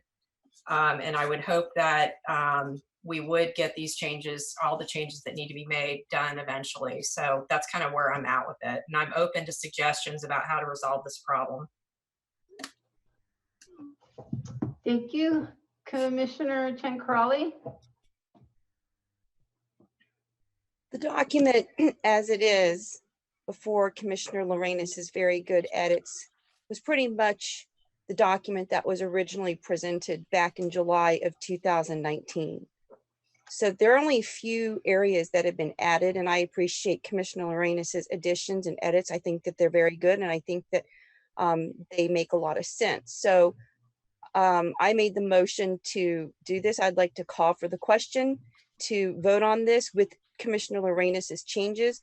This document has been around for a long time, and as President Reiring has said, the document has not really changed that much. So the few areas that have been redlined, which is probably a handful, those are not unburdensome to read. So I'd like to call for the question with Commissioner Lorenas's edits. So actually, let me make. I think I probably need to amend my motion now to approve and adopt the HR committee's scope and policies with the edits, the wonderful edits of Commissioner Lorenas. So I think Tom seconded the motion. I don't know if anyone wants to second that. Do we have a second for that motion? Commissioner Lorenas? Are you asking for a second or are you asking? I'm asking for a second. Yeah, I'm asking for a second. Your hand is up. Yeah, I'm not going to second this for reasons I can get to when my hand is called. Okay, Commissioner Mateusz. I'd like to second this motion. It's basically a rewrite of what we had before. If people feel strongly about it, we can come back and have some suggested edits presented and we can look at this. But at some point, we've got to move forward and show a little progress. Okay, thank you. So we're, I think, Melanie, the question has been called. We have a new motion and a second. Can you take roll call, please? Well, we're taking roll call for the calling of the question. We're taking roll call for the calling of the question. Melanie, thank you. Commissioner Chang Crawley. Commissioner Reiring. Aye. Commissioner Mateusz. Aye. Commissioner Chang Crawley. Aye. Commissioner Brennan. No. Commissioner Lorenas. No. Okay, so there's a call for the question for my amended motion, and there's a second for that, which is basically to approve the HR policies, to approve and adopt the HR policies and scope based on Commissioner Lorenas's edits. So do we have a second for that? Yeah, Tom made the second. Oh, he made the second. So President Reiring, may I clarify? Yes, Jim. Are we voting on policy 1.1.1 right now? That's correct. With and the motion was to include the suggested edits. Sorry. That Commissioner Lorenas, did you say something different, Commissioner? No, you know what? I'm sorry. Yes, I was on the wrong policy. It's to approve and adopt policy 1.1.1, the code of ethics and values, not the scope of the HR committee. So my motion, I'm so sorry, Jim, thank you, is to vote to approve the ethics, the HR's recommendation of the code of ethics and values, code number 1.1.1. So, all right, so we have that motion. Do we need to confirm the second again, Jim, or are we good? And that's with Ed's edits too. Right. I just Tom, need to so know that if we was need my a second. motion. You seconded, I made a mistake. I'm so sorry. I'll defer to General Counsel, but I believe you do. I think I need a new second, I think. Might as well, yeah. Yeah. Okay, do we have a second for that motion? Commissioner Mateusz. I will second. Thank you. So the question has been called for this second motion. Melanie, can you take roll call, please? Commissioner Brennan, No. Commissioner Lorenz, No, no, excuse me. Commissioner Ryring, Aye. Commissioner Mateusz, Aye. Commissioner Chang Crawley. Aye. So the motion passes. And I want to make sure I'm getting to the proper agenda item next. We have completed 11, 12, 9, I'm sorry, 8, 11, 12, 8 and 8 and 9, and we're on number 10. So, but I still had my hand up for, Oh, and you all Commis- voted before I had a chance to speak. oh, the question had been called, but Commissioner Lorenz, you have something to say right now? A couple things. Maybe I don't understand the process since it's been a little confusing. My understanding was that you call the question and then you allow discussion.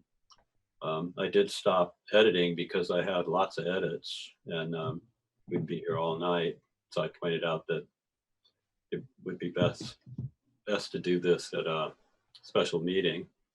So my comment is that the reason I voted no is because I have lots of edits, but also issues with some of the additions that were done.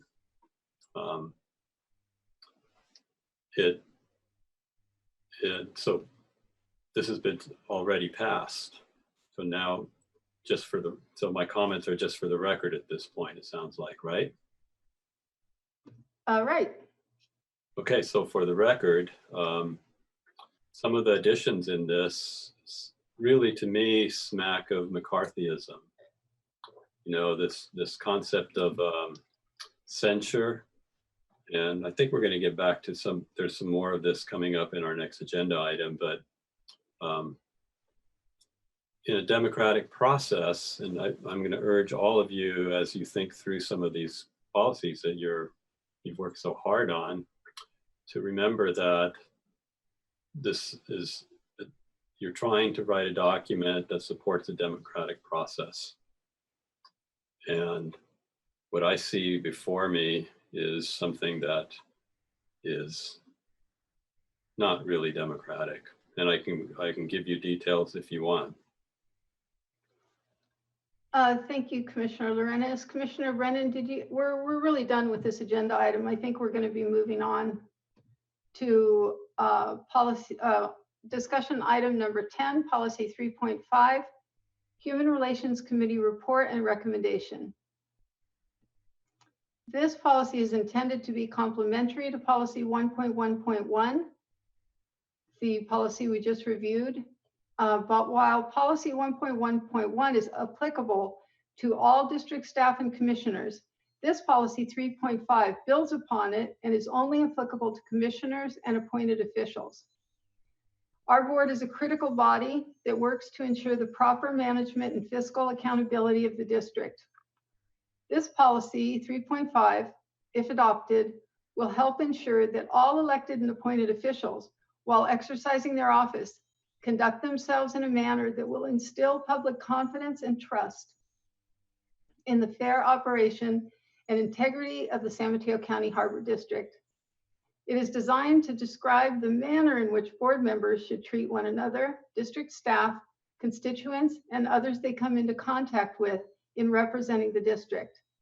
As elected representatives of the citizens of San Mateo County, it is essential that each commissioner's behavior be consistent with the level of responsibilities and duties of governance entrusted to them by the people of San Mateo County.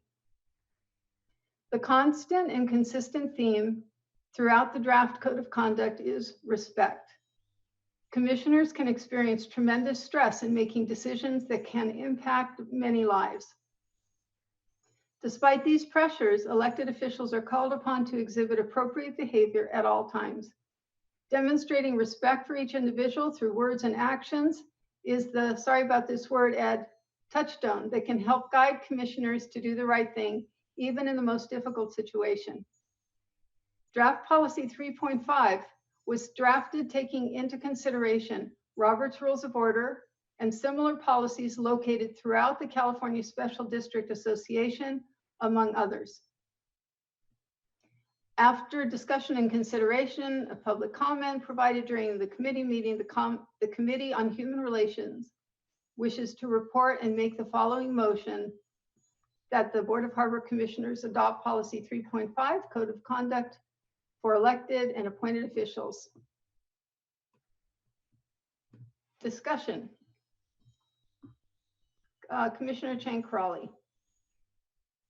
I'll actually make the motion to adopt policy 3.5, which is a new policy entitled Code of Conduct for elected and appointed officials.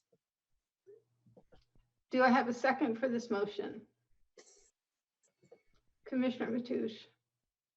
Second. Thank you. Commissioner Brennan, I see you have your hand up. Actually, my hand is up from the last item, the last agenda item, which was policy number 1.1.1. That was item 9, and I'd like to finish as a point of order. Robert's rules was not followed during the last agenda item, and I should have been allowed to make my second comment because I had my hand up before the question was called. So Robert's rules were not followed correctly, and I would ask that the chair please follow Robert's rules as she said she would at the beginning of the meeting. Furthermore, I'd like to add that I agree with Ed's comments, and he mentioned McCarthyism, and I would say that's pretty right on. I'd also like to expand on that and say that I would even apply that to this policy 3.5. It is a McCarthy era policy. It's un-American and it's undemocratic, and I won't be voting to support it. I'd be happy to go through it page by page and all the issues with it, but this is not the appropriate time to do that. We should be doing that during a special meeting when we can write good policy. Thank you. Thank you. We have a motion and a second on the table. Melanie, roll call, please. Commissioner Ryring? Aye. Commissioner Mateusz? Aye. Commissioner Chang, Crawley? Aye. Commissioner Brennan? No. Commissioner Lorenz? No. Thank you. The motion carries. And we move on to discussion item number 13, policy 6.5.11, leave policy during pandemic. Julie, this is your item. Yes, thank you. On April 2nd of this year, the Harbor Commission approved policy 6.5.11 regarding leaves during the pandemic. On a weekly basis, management has been meeting with the OE3 shop stewards to discuss policies and issues as they continue. They requested that the district allow employees to cash in more PTO to help with families whose significant others may have been laid off from their jobs. The policy proposed revisions allows an employee to cash out an additional 160 hours or 320 hours through December 31st, 2020. It would require that an employee keep 40 hours in their PTO bank. Management supports this request, and there are sufficient budgetary savings this fiscal year for about 50% of all employees to cash in 80 hours. Preliminary polling of employees indicate that it would be closer to 20% of employees that would wish to cash in additional PTO. Employees have earned this benefit, and this benefit is recorded as a liability currently in the district's balance sheet. Thank you very much. Thank you, Julie. Is there any discussion on this item?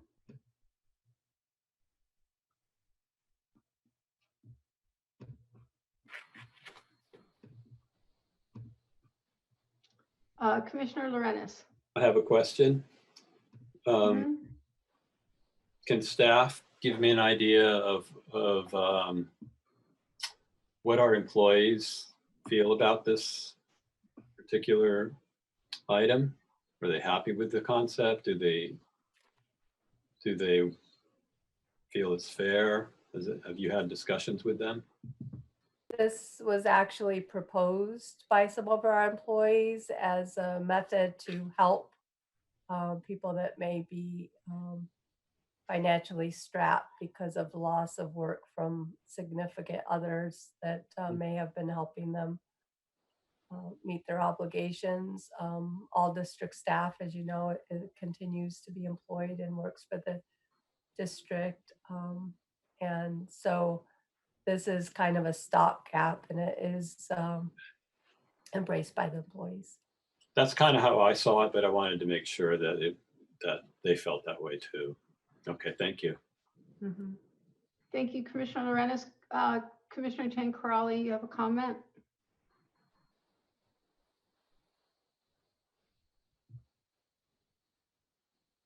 You're muted. Yeah, thank you. Sorry. I'll move to approve the revision to 6.5.11, the leave policy during the pandemic. Thank you. I'll second that motion.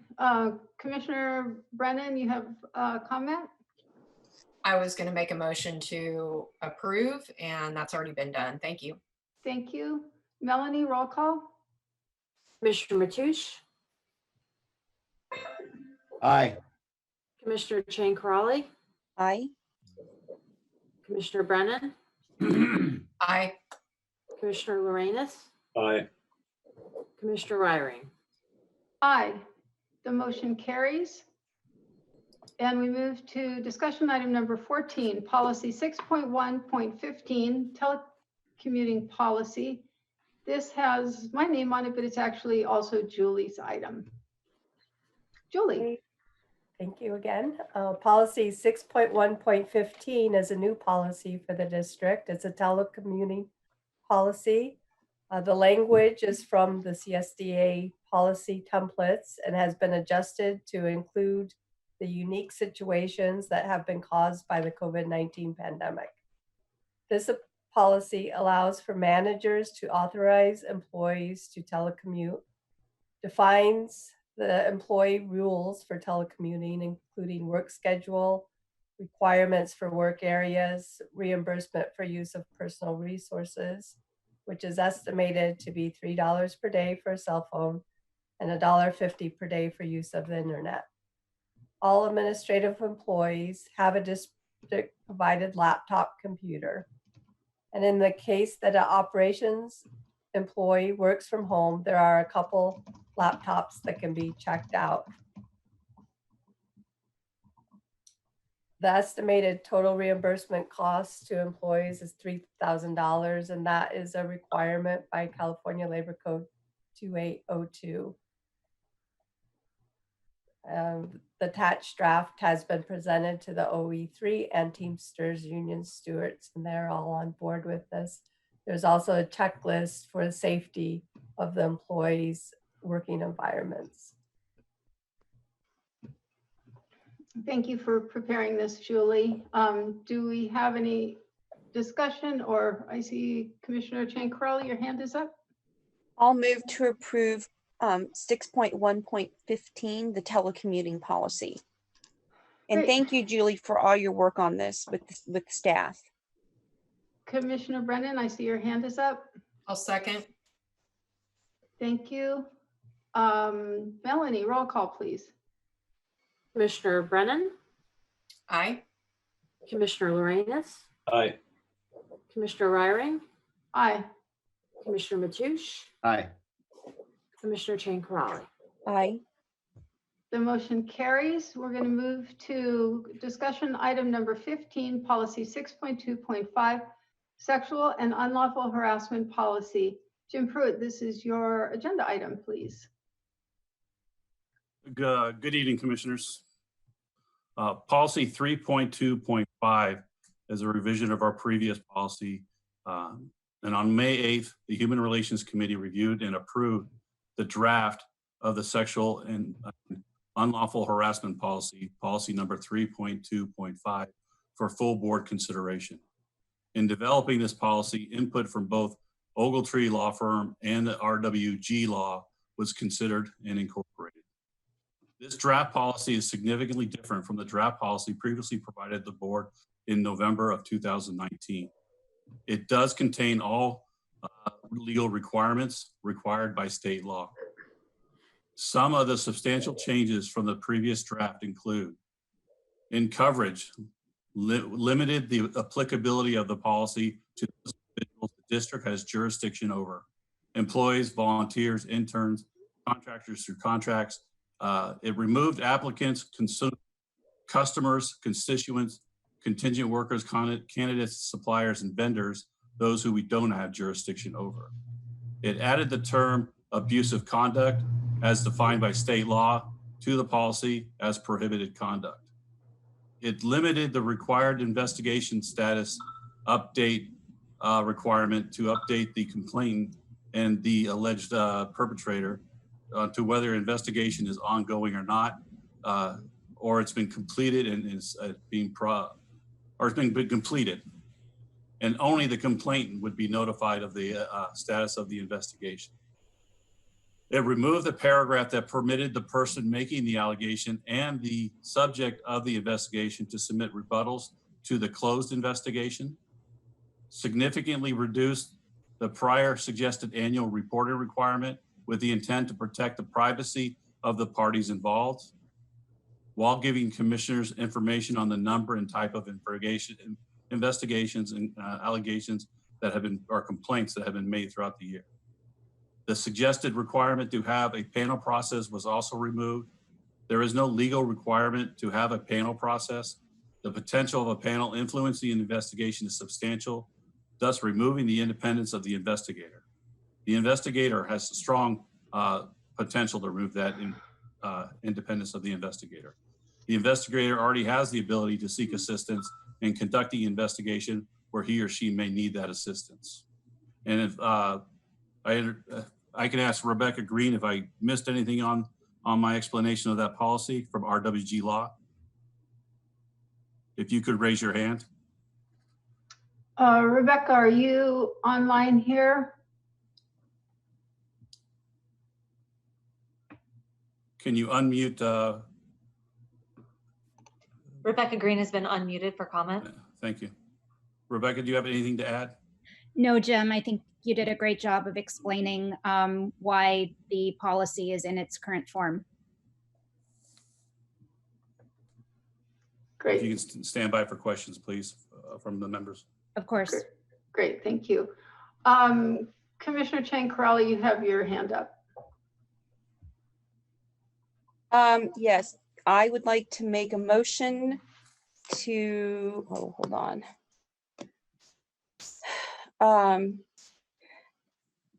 To eliminate the current policy 6.2.5 harassment, discrimination, retaliation prevention, and adopt and replace the current policy with policy 6.2.5 sexual and unlawful harassment policy. Great. Do I have a second for this? Commissioner Mateusz? Second. Thank you. We'll move to discussion. Commissioner Brennan? Yes. While I strongly supported the policy, the sexual harassment policy that was presented to the board in 2019, but the board majority, Commissioner Raring, Mateusz, and Chang refused to hear the policy at that time in 2019. I cannot support this revision. Everything that protects victims has essentially been stripped out. It is not commiserate with the sexual harassment policies of our state legislature. And by removing a panel, essentially one person has been made judge and jury. And we have seen time and time again with this special district that leads to an extremely flawed investigation process and report, and it's not fair to anyone. So for many reasons, including the removal of Section F on reporting and tracking, and getting Section 5 on findings, there's absolutely no way that I could support this policy. Thank you. Thank you. Commissioner Lorenz. Am I unmuted? You are. Thank you. Well, I support what Sabrina's comments were, but I would like to also add, and I've said this many times before, that it's really important to have a strong document like this. I do appreciate the work that's gone into it, both last year and the work that's been done this year. And I'd like one of the attorneys, maybe Rebecca, to comment on my characterization of this, especially if I don't have it right. But the way I see it is that both from the point of view of a victim making an accusation and the accused, the way I look at this is if this were to happen to me, if I was accused or if I was the accuser, I would be very concerned that one individual is acting as an investigator. So they choose what to investigate. They make a decision of what's relevant to investigate, and they do it completely unilaterally. While it sounds great that it's independent, it may or may not be. And there's the way this is set up, there's no oversight. So we have one person who is doing the investigating. The investigator then shifts their role from investigator essentially to a judge, because they take their findings and they make a judgment and then write a recommendation. And so we have investigator, judge, and also jury in one person. And so if I was an accused, I would be very concerned about this, because if the investigator, for whatever reason, didn't do their work properly, there's nothing I can do. Now, of course, if I was a person of financial means, I could hire an attorney and spend my disposable income on fighting what I thought was an injustice. But for the average person, there's no way that they can find justice if they feel wronged. And so removing even just the fact that you've removed the right for the person to provide a counter argument to the documents, it's, to me, that's, I don't understand the reasoning for it, and maybe the lawyers can explain that to me, but that seems outrageous. Commissioner Lorenz, your 2 minutes is up. Would you, Rebecca Green, do you care to respond to any of Commissioner Lorenz's questions? I'm happy to. I'm not exactly sure what the questions were, so I'm going to maybe rephrase it, and then Commissioner Lorenz, if I'm not getting your question right, let me know. So is the question why one investigator is sufficient to accomplish this process rather than having a panel or levels of oversight? Is that your question?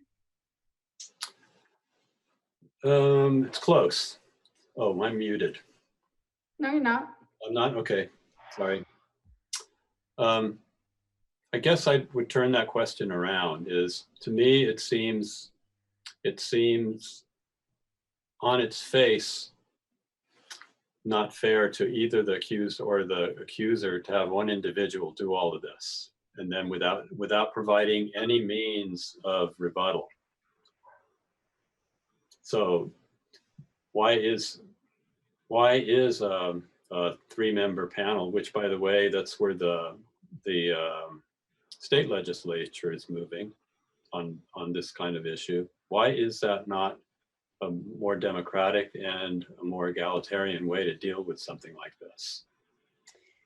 So I think maybe we're disagreeing on what the role of the investigator is. So the investigator is not a decision maker and is not going to adjudicate any or come up with any final outcome. The investigator is just finding facts. And so the recourse, if the person accused does not agree with the factual findings, the recourse would be to appeal any discipline that's imposed on that person. And I don't know what the district's internal appeal process is, or if one exists, but that would generally be the recourse if they don't agree. If the person bringing the complaint does not agree with the findings, presumably that would mean that the investigator found that nothing unlawful happened, and then the recourse for the person bringing the complaint would be to then file a complaint either at the administrative or the judicial level. Okay, so I understand what you're saying. And let me rephrase that. I think I understand what you're saying. When I've read these the reports from investigators, one of the phrases they like to use is more likely than not, this happened. And to me, that seems to be a judgment. Isn't that right? In their judgment based on their investigation, more likely than not, this happened or this didn't happen. So to me, the way I read that is they are adjudicating the information, and the district now is left with what to do with that more likely than not statement. The way I've seen it used in the past is that is a finding. In other words, the data, if you will, was gathered and a decision about that data was made. And that's normally the work of a jury, or in some cases a judge, as I understand it. Is that right? Sorry, so I think there are a couple of questions in there. So I guess starting with the more likely than not, that's an evidentiary standard. So the investigator is then telling the board there is at least a 51% chance that this occurred or did not occur. The board is then making the decision as to what to do with that information. So maybe we're just using words differently. No, you're helping. I think what's missing in this scenario, at least is from what I see before me in this document, is a process by which the board decides what to do with that information. I don't see it in this document. So maybe that's a question for the committee that drafted this. What happens with this information?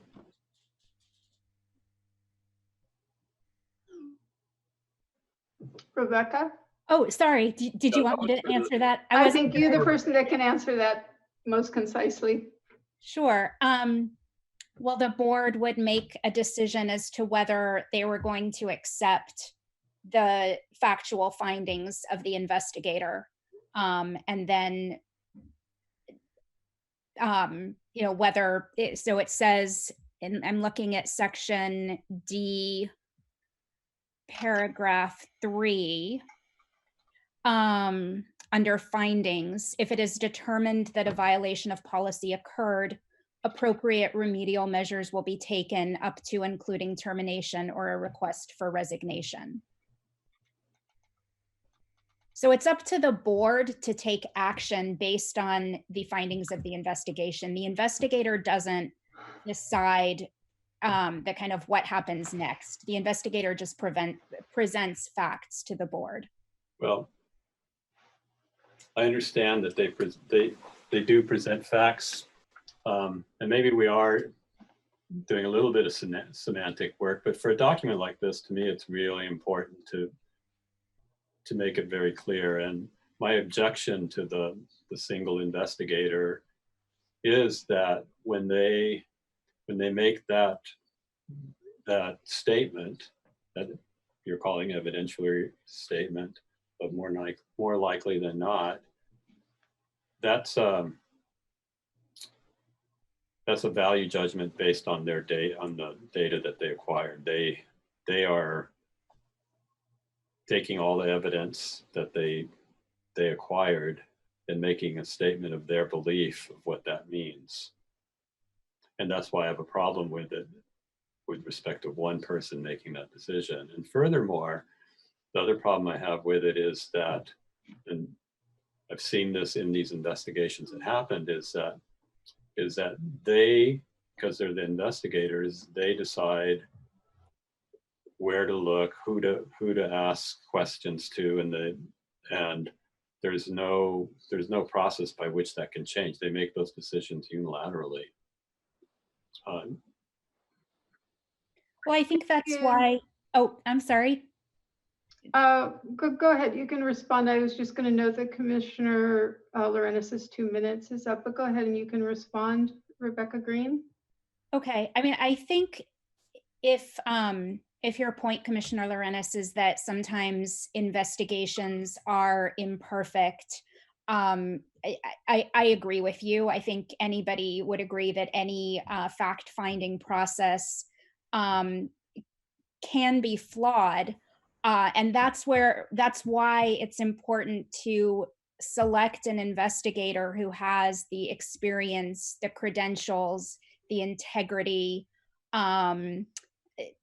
who is going to uphold this process and not let personal bias come in, somebody who has experience determining credibility, who knows what questions to ask, what documents to look at, what people to interview. Can one investigator make a mistake? Absolutely. Can 3 investigators working together make a mistake? Yes. Can 10 make a mistake? Yes. So having one investigator is standard. I know that the state legislature has implemented a panel system. That's very, very uncommon. In fact, I can't think of another public agency in California that has a panel system. And so I think for for cities, for counties, that's just not how it works. This is, I don't know what else to say other than this is pretty standard. And I don't see that adding more investigators to the process is going to increase the integrity of the process or the findings. Thank you, Rebecca Green. We have 2 more hands up. Commissioner Brennan. Thank you. I can speak from personal experience. For the last 2 decades, the Harbour District's sexual harassment and retaliation investigations have not had any integrity. They haven't been fair or just. And I don't think that this policy, based on what I read, is going to improve things whatsoever. So it's a sad day for the district. I think we were very close to making some really meaningful changes, and unfortunately that's not happening this evening. So it is disappointing. I'd also like to mention that when someone has the power to make findings in an investigation, they are essentially the judge of the investigation. And our district has no appeal process whatsoever. I'd also like to mention that in my case, with my sexual harassment, retaliation, and sexual orientation harassment complaint against Commissioner Tom Mateusz, that in fact, that investigation process was incredibly flawed, and the board never adopted the findings of the investigation. So those findings to this day still have not been adopted by the board. I know that the findings were used in a DFEH complaint. They should not have been used by you, Rebecca, in a DFEH complaint because they were never approved by the board. Thank you. Thank you. John Ullum, you have your hand up. Thanks. Is my iPod working? I hear you. Good deal. To speak to what Commissioner Lorenz was talking about, in the previous investigation, the investigator, the last one happened, the investigator pointed out that Tom Mateusz had sent the pornography to 41 other people, and that one of them also appeared to be a female. And the investigator made the conclusion that that meant something, that somehow that was exculpatory, I think I'm saying that right, of the action of sending out the emails with pornography to Sabrina Brennan. The other thing that the investigator assumed to be true was Commissioner Mateusz's assertion that police were called to arrest Sabrina Brennan at a subcommittee meeting, and that he himself intervened to prevent that from happening. But excuse me, Mr. Ullum, I'm sorry. If you have a question about this particular agenda item, you may continue. Otherwise, I'm going to ask that you be muted, and we're going to continue discussion of the agenda item. I'm discussing the agenda item. No, you're not. You're discussing, you're trying to litigate a different matter. Do you have anything to add to this discussion item of this proposed policy? Yes, I do. I'm describing why it's important that you have more than just one investigator making the call. The previous investigator accepted the assertion that police were called. A PRA request revealed, a simple PRA request revealed that the investigator never checked up on. The police were never called to that meeting. There was no police dispatched. And that is why it would be useful for people to be able to challenge the decisions that the investigator makes on what the investigator chooses to investigate and what the investigator chooses to believe. I'm sorry if I got there. Thank you, Mr. Ullum. Your time is up. Thank you so much. Commissioner Lorenz, you have 1 minute to make a further comment. Can you hear me? Yes. But I'd like to note that the lack of time to discuss this is bothersome to me. But my comment is, Rebecca, thank you for helping me understand this. I would like to just for the record point out that while something is uncommon in legal practice, that's how things change. And I believe that in moving forward into the future, how organizations such as ours, maybe beginning with the State of California Assembly, these processes are going to change. And I'm a little disappointed that our district isn't going to go in that direction. But I appreciate the conversation. Thank you. Thank you, Commissioner Lorenz. Commissioner Sabrina, you have 1 minute. Thank you. I'd just like to state for the record that a flawed investigation process and a flawed sexual harassment and retaliation policy re-victimizes the victim. And that is what we will be doing with this policy. This policy will lead to the re-victimization of the victim. And by supporting this policy, you're enabling the re-victimization of victims. And that is very unacceptable, and I'm just disgusted. Thank you. So I believe we have a motion and a second on the table. We have one more hand raised in a member of the public. Kimberly, you have 2 minutes to make a comment or ask questions. Yes, can you hear me? Yes. So 2 questions. I just found the policy language. So in looking through it really quickly, and correct me if I'm wrong, there is nothing in here that states that the investigation should be conducted by a third party neutral. Ms. Green, could you comment on that?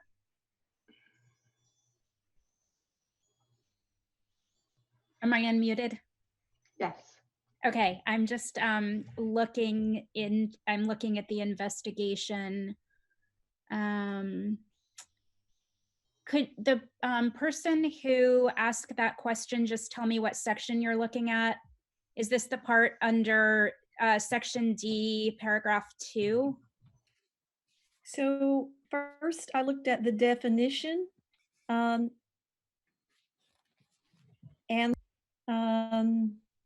I don't see anything in this and the opening, and I don't see anything in this that specifies that. And normally in a sexual harassment policy, that is specified. Okay, so I'm looking at paragraph 2 under section D, And so it talks about first the internal process for investigating a complaint, and then it says the district board of Harbor Commissioners will designate an independent investigator. Right, but the independent investigator does not guarantee that that person is a third party neutral, which is common in sexual harassment policy, especially for people who work in the ombuds field, which I have. So I think that that language really should be a little more clear.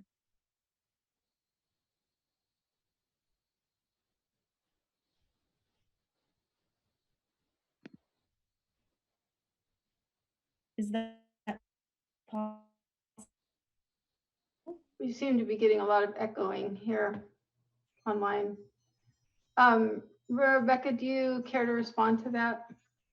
I didn't really hear a question. I guess the person who spoke, and I apologize, I didn't catch your name, would want language added to independent investigator to clarify that that person should be impartial and neutral. I don't. Third party neutral is specific language that is used, and I think, you know, I would propose that it should be added to this document. Am I being asked for my input on that? Yes. I guess I'm curious, can it be added, and would the commission consider adding it? I think it's kind of a standard thing, and especially in the legal arena in terms of sexual harassment policy. So I'm surprised that it's not there. I guess, in my opinion, independent encompasses all of that. But if there was an inclination to add the word neutral or impartial or third party to clarify, I also don't have any legal objection to that. Thank you. Thank you, Rebecca. Thank you, Kimberly, for your comment. I'll just say that I've heard objections to even that language, so I'm fine keeping this language the way that you crafted it, Rebecca. I don't know how other members feel. Sabrina, Brennan, I see that you have your hand up. You've already had 2 minutes and then 1 minute to respond, so I'm going to call on Commissioner Chang Crawley. So I think independent encompasses all of that. That is the definition of neutral, or whatever, however you want to, characterize neutrality. Everyone's going to have an opinion on what independent is, and I will not be amending my motion, but I will be calling the question right now. So Melanie, can you take a roll call, please, for the Commissioner Chang Crawley's calling the question? Commissioner Ryrie? Aye. Commissioner Mateusz? Aye. Commissioner Chang Crawley? Aye. Commissioner Brennan? No. Commissioner Lorenz? No. So I think we've had discussion on this item. Everybody has had an opportunity to speak twice. So I'm going to ask Melanie for, we have a motion and a second on the table. The question has been called and approved. So we'll move on to roll call for the motion. Commissioner Lorenz? What are we voting on the motion? Yes. Correct. No. Commissioner Chang Crawley? Aye. Commissioner Mateusz? Aye. Commissioner Brennan? No. Commissioner Ryrie? Aye. And I think we need a motion to extend our meeting. It's 9:15. We have 2 more agenda items to get through. And then I moved some things from the beginning of the agenda, public comments and committee updates. And there are 3 consent items that we need to deal with. So do I have a motion to extend the meeting until 10 o'clock? I so move. Do I have a second? Second.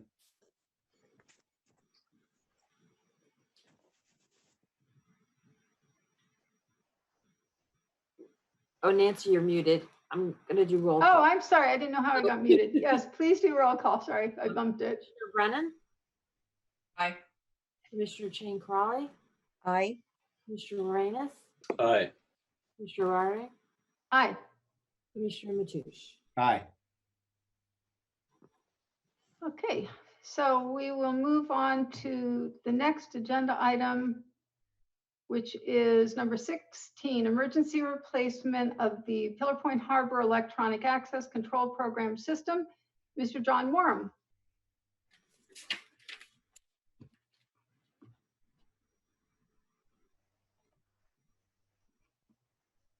John, you need to unmute. There you go. This is your. Commissioners, this is a motion pursuant to District Policy 4.3.3, Emergency Expenditures.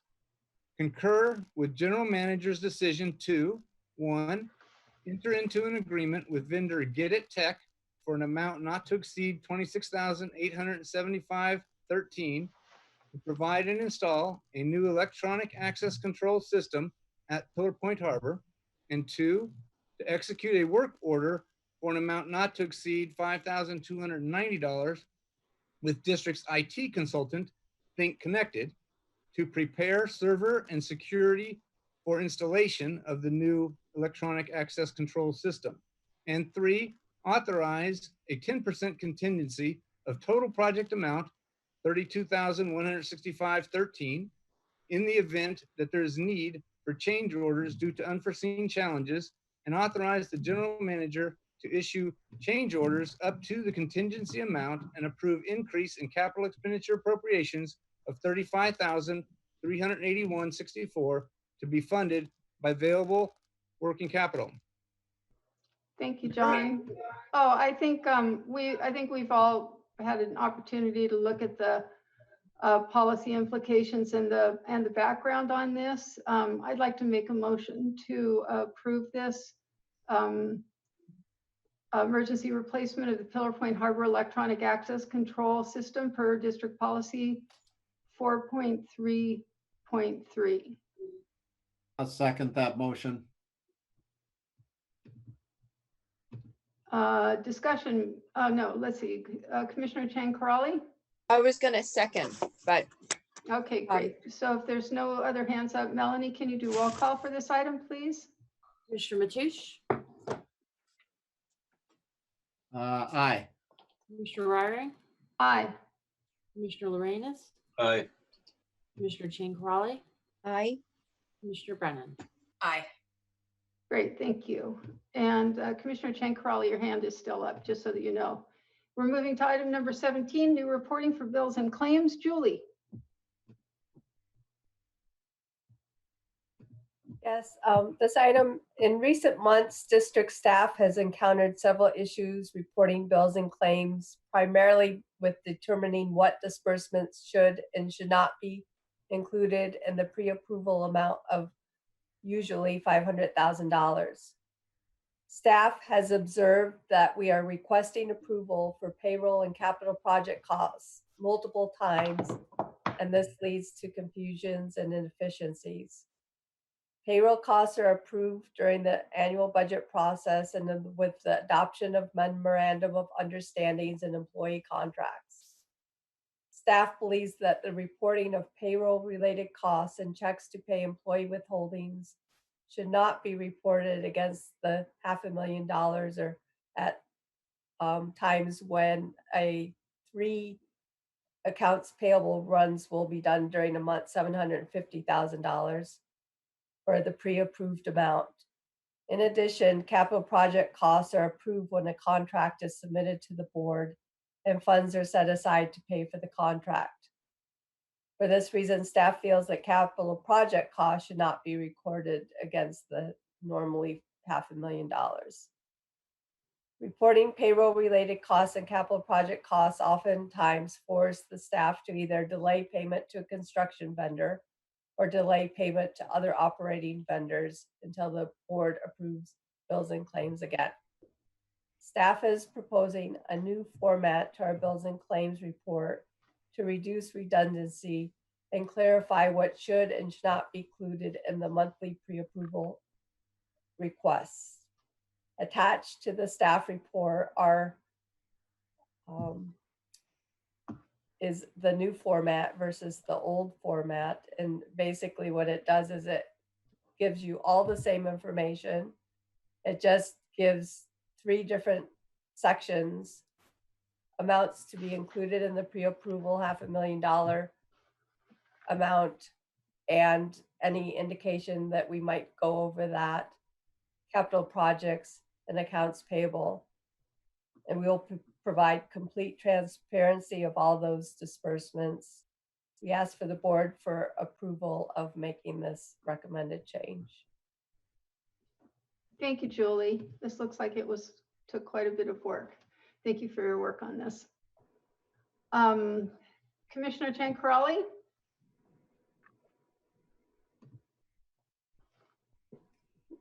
You're muted.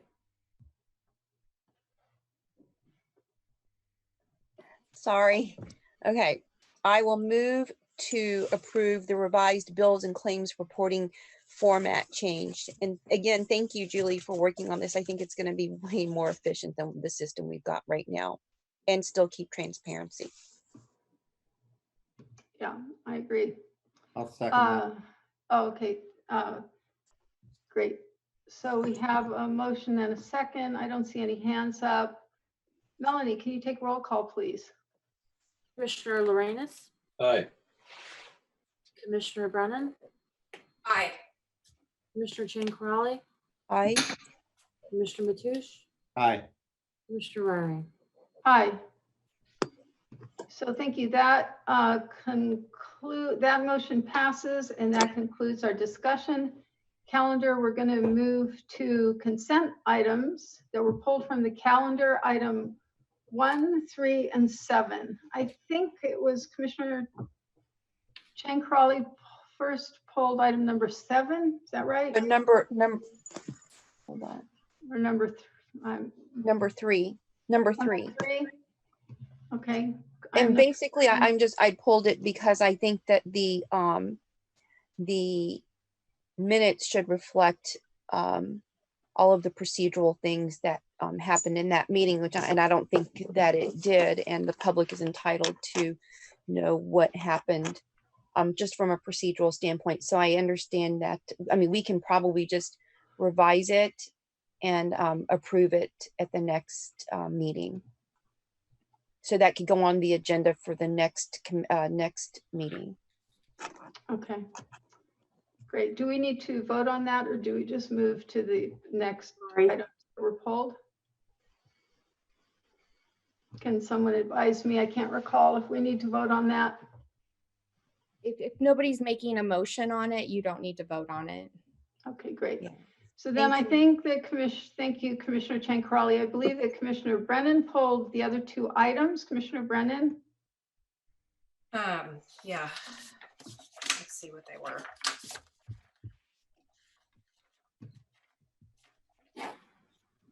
Bills and claims. I wanted to point out to everyone that last year we had our lowest cost year for legal fees in many years for the Harbour District. So I just wanted to point out that there was significant reductions in legal fees last year. And so that's related to item 1. And then with regard to item 7, I was hoping that we could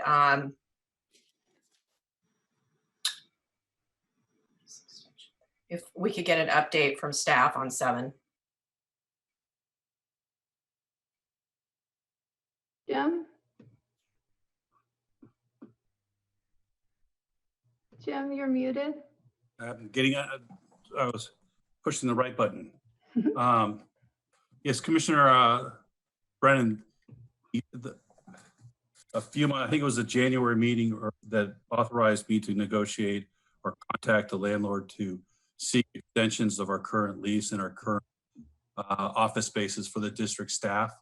I did contact them, and they came back with the 2 lease extensions The first lease extension would be a 2-year period, taking us from 21, 22 to 21, from 21 to 23. And then the second would be a 1-year extension, taking us from the 23 to the 24. Each year would be a $300 increase in lease payment per month, very similar and exact to the current lease we're under. Thank you, Jim. Can you hear me? I'm sorry. I can hear you. Okay, great. Could we, at a future meeting, get an update on like a cost analysis on the savings if we were not paying rent versus using our own administrative building, so we can see what the savings would look like? Yes, we can put up a report together for you. Thank you. I appreciate that. That's all I have. Thank you, Commissioner Brennan. And thank you, Jim. We're going to be moving to item number B3. Are there any committee updates? Oh, I don't think that there was a vote on item 1 and item 7. Did we need a vote? You need to approve those items. Oh, we need to approve them. All right. Do I have a motion to approve those items that were on the that were pulled from the consent calendar? Right.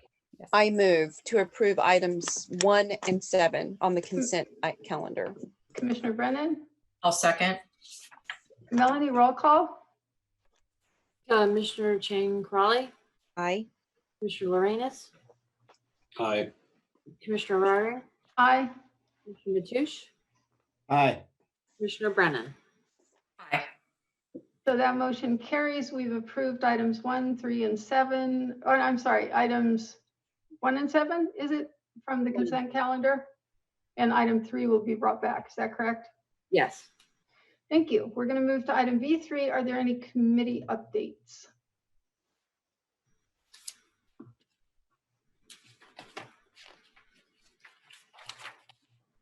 No? Yes. Oh, yes. Sorry. I'm sorry, Commissioner Chang Crawley. So I just want to report out that the HR committee was established at the last meeting on April 15th. And we had our first meeting, as Commissioner Ryring, our President Ryring had mentioned, and she's done an outstanding job in chairing the meeting. And what was on the agenda tonight, the policies which were approved, were basically the items that we discussed. And so I want to thank the staff and President Ryring for the work that she's put into to all of the policies that have been approved tonight. So thank you. Thank you, Commissioner Chang Crawley. Appreciate your support. Commissioner Mateusz, you have a comment? I question why we call section 3 committee updates. In the future, I would say if we've had a committee meeting with something to report out, we list that as a line item. If there hasn't been a committee report, I'm not sure that I see a reason for listing these committees under updates when there are no updates. I see your point. I think it's well taken. Do we need to vote on changing that? You know, this evening I rearranged the agenda, and I probably intend to do it in the future just to make our business more productive for the public. Is that something we need to vote on or just consider for the future, Tricia? It depends on if your agenda policy requires you to consider it. If not, I think you can just consider that for the future. But let me clarify. I think you should just take a motion to remove it, and then you can and then everybody will approve whether or not they want to see that on a future agenda. Okay, Commissioner Brennan? It's not on the agenda, so I would suggest that you bring back that change to the next meeting so that we can have it properly agendized. All right, thank you. Commissioner Chang Crawley? You're muted. I was going to qualify with what Tricia said. Basically, it's not that we wouldn't have this as an agenda item. We would only have it as an agenda item if there are committee meetings, correct? I mean, so I would say just leave it as it is and just put the committee meetings that happened on that agenda instead of just taking it off. If there are no committee meetings and there are no updates. but at least we have it on the agenda. I think it is important to have it on the agenda. So, I mean, the agenda item is going to be on there. It's just what's going to go under the agenda item, essentially. We could have a future agenda item if somebody cared to make a motion at the end of this meeting to review our agenda policy. I'd be up for that. Commissioner Lorenz, I see your hand up. Am I unmuted? You are. Okay, appreciate that discussion. So make sure I understand this. We're going to take up this subject at a future meeting. Is that right? Is that what we just said? If somebody makes a motion about it. Okay, if not, then I think we should. So I'll make the motion that we take this up at our next meeting. Okay, hold on to that thought because we're not to future agenda items yet. Commissioner Mateusz? You have your hand up? I don't recall that we had an agenda policy. This appeared, and I think it just as it appeared, it could disappear. We only put in when we have something to report. But if administration and fellow commissioners want to keep it here, that's fine. It just, I don't see a point of listing things that don't have meetings and don't have a point of being there. Yeah, it's a good point. All right. I will definitely look into it. And if somebody wants to make a motion that we look into it as the full board on the next agenda item, that's fine too. So I've moved public comments to the end of the agenda. So now is the time, if you're a member of the public, to weigh in with your 2-minute comment. Are there any hands up? There do not appear to be any hands up for comment. All right, so then we're going to move to commissioner comments. Commissioner comments, are there any commissioners who wish to make a 2-minute comment? Commissioner Lorenz. Yeah, sorry, Lizzie. Nope. Oh, okay. Sorry, Commissioner Lorenz, you are unmuted. My hand was up for the item that you just closed. So can you clarify for me what's happening with this committee thing? Are we on another agenda, or what's happening with that? So the comment that was made by Commissioner Mateusz was whether or not we should have committee updates always taking up so much space on our agenda. And I am happy to look into our agenda policy and see what it says with that regard. Or if someone, at the end of this meeting, we do have the opportunity to put things on future agendas and vote on them. So if you'd care to make that motion, if it's something you want to get involved with and the whole commission wants to get involved with, that's fine with me. Well, my point was as Commissioner Brennan pointed out, it wasn't on the agenda and we should discuss it. It should be discussed. If we wanted to remove something, we should discuss it at another meeting. So yeah, some of the things that have happened with regard to the agenda seem to be at the prerogative of the president, and some seem to have been taken up by the full board. So I think that there's a little mix of protocol here. I'm not sure which was the case with regard to these committee updates. I don't think that they were reflected in the agendas when I first got on the board, and then suddenly they were, but I could be wrong. Commissioner Brennan.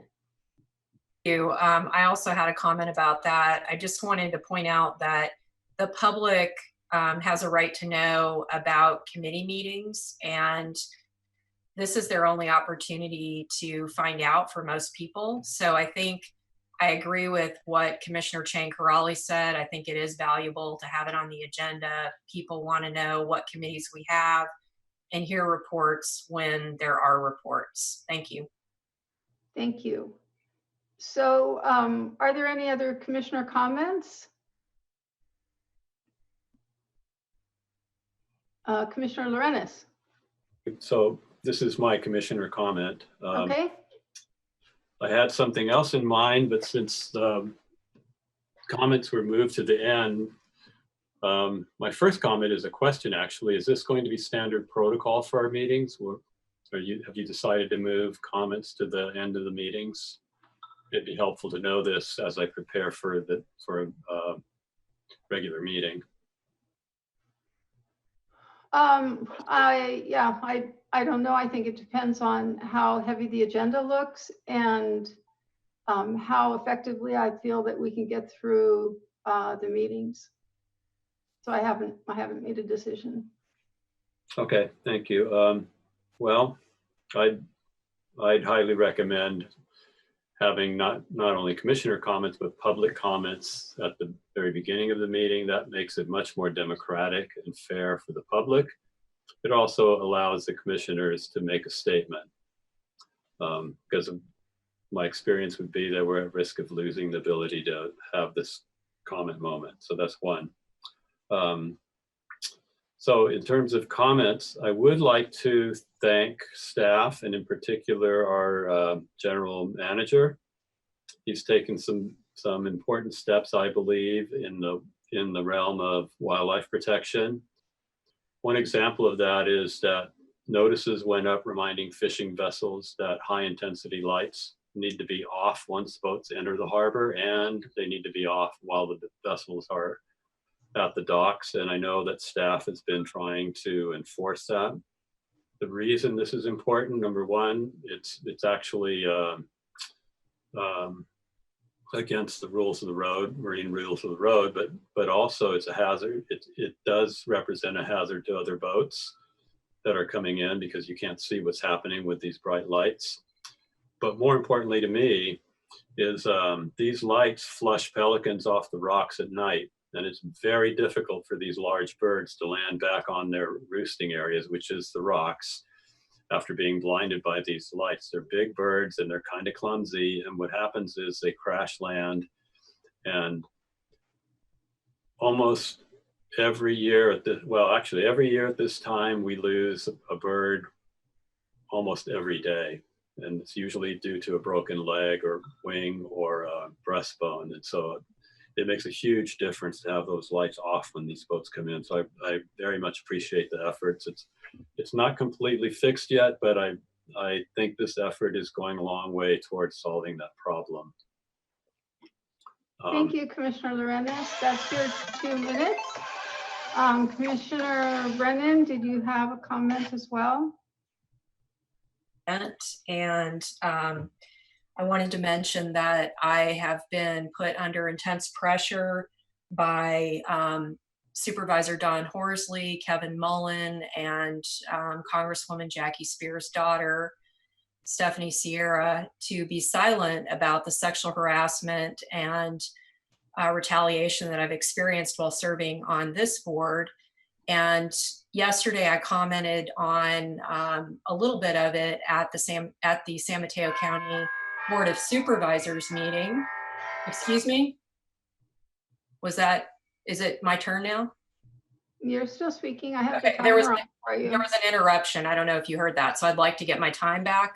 All right, So- I'll give you another 20 seconds, okay? You have 1 minute and 20 seconds. Thank you. 3 years ago, a former Harbor District bookkeeper and I met with Don Horsley at Pillar Point Harbor. The bookkeeper told Supervisor Horsley about the culture of sexual harassment and retaliation she experienced while working for the district. The bookkeeper resigned from the district because an investigation into her complaint was factually inaccurate, not independent, not impartial, and not just.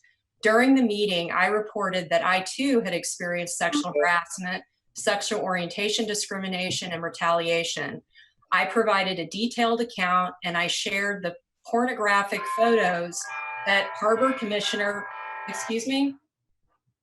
Can I get my time back, please? Yep, you have it. Okay, thank you. Let me restart that paragraph. During the meeting, I reported that I too had experienced sexual harassment, sexual orientation discrimination, and retaliation.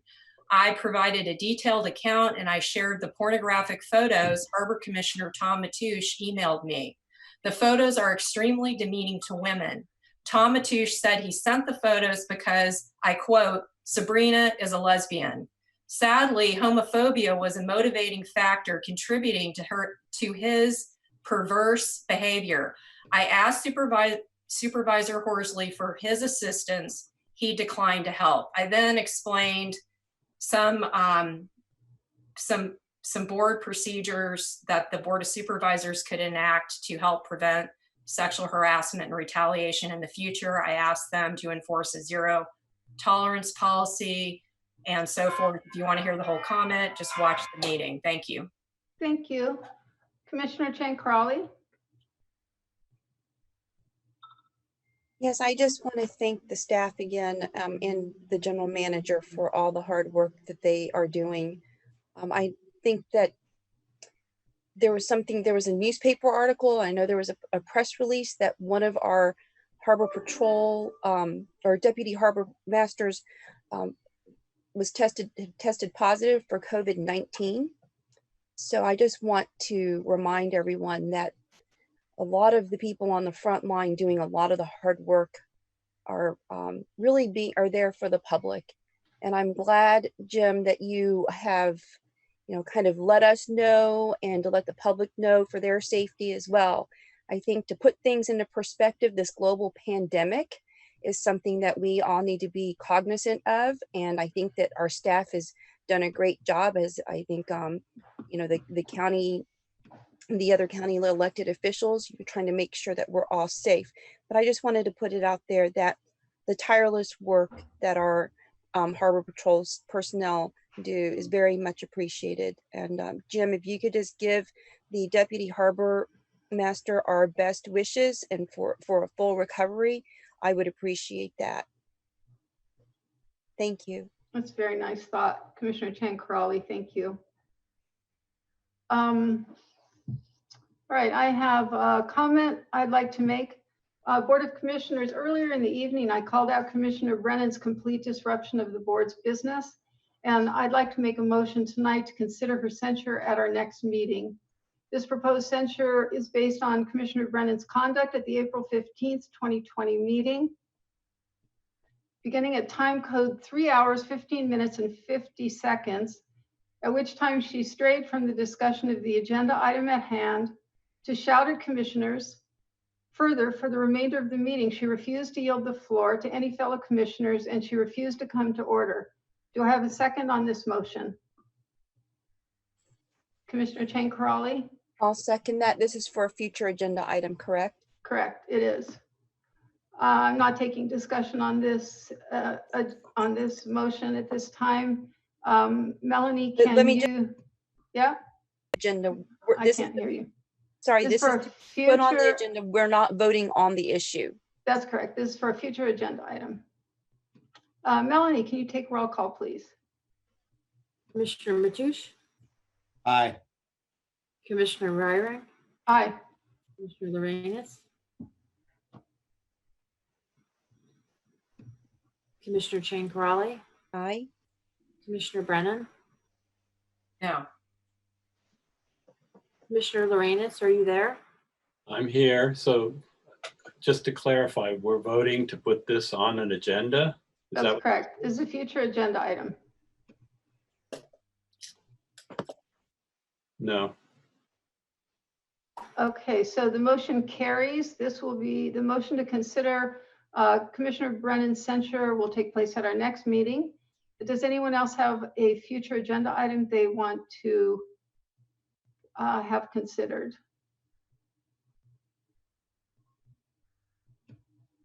Commissioner Lorenz. I would like, as part of this discussion, to put on the agenda the question of whether a retroactive censure is legal. Are you making a motion? Yep. Do you have a second?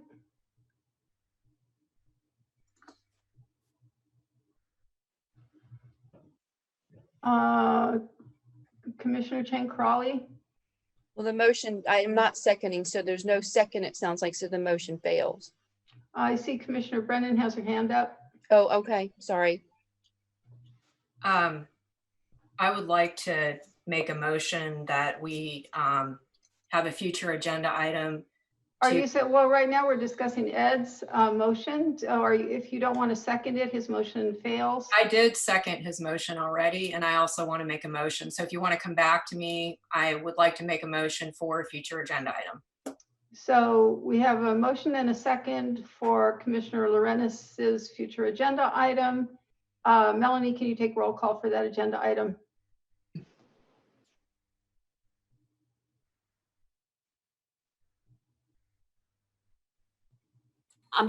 I'm sorry, I was muted.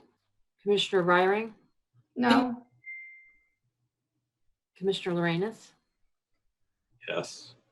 Commissioner Chang Crawley, No. Commissioner Brennan, Yes.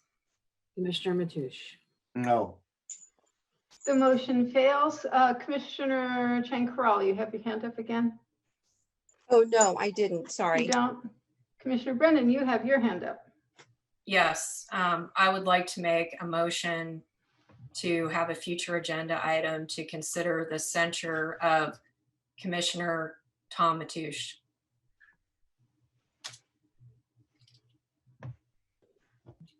Can I get a second?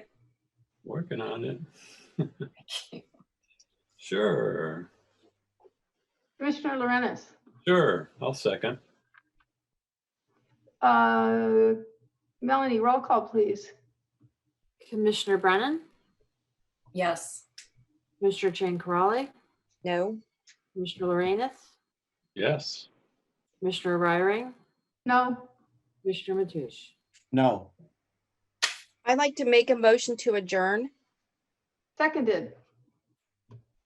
This meeting, do we have to vote on that? I can never recall. Yes. We do? Okay, Melanie, roll call, please, to adjourn the meeting. Commissioner Brennan, Aye. Commissioner Chang Crawley, Aye. Commissioner Lorenz, Aye. Commissioner Ryring, Aye. Commissioner Mateusz. Aye. Thank you all so much. Meeting is adjourned. Thank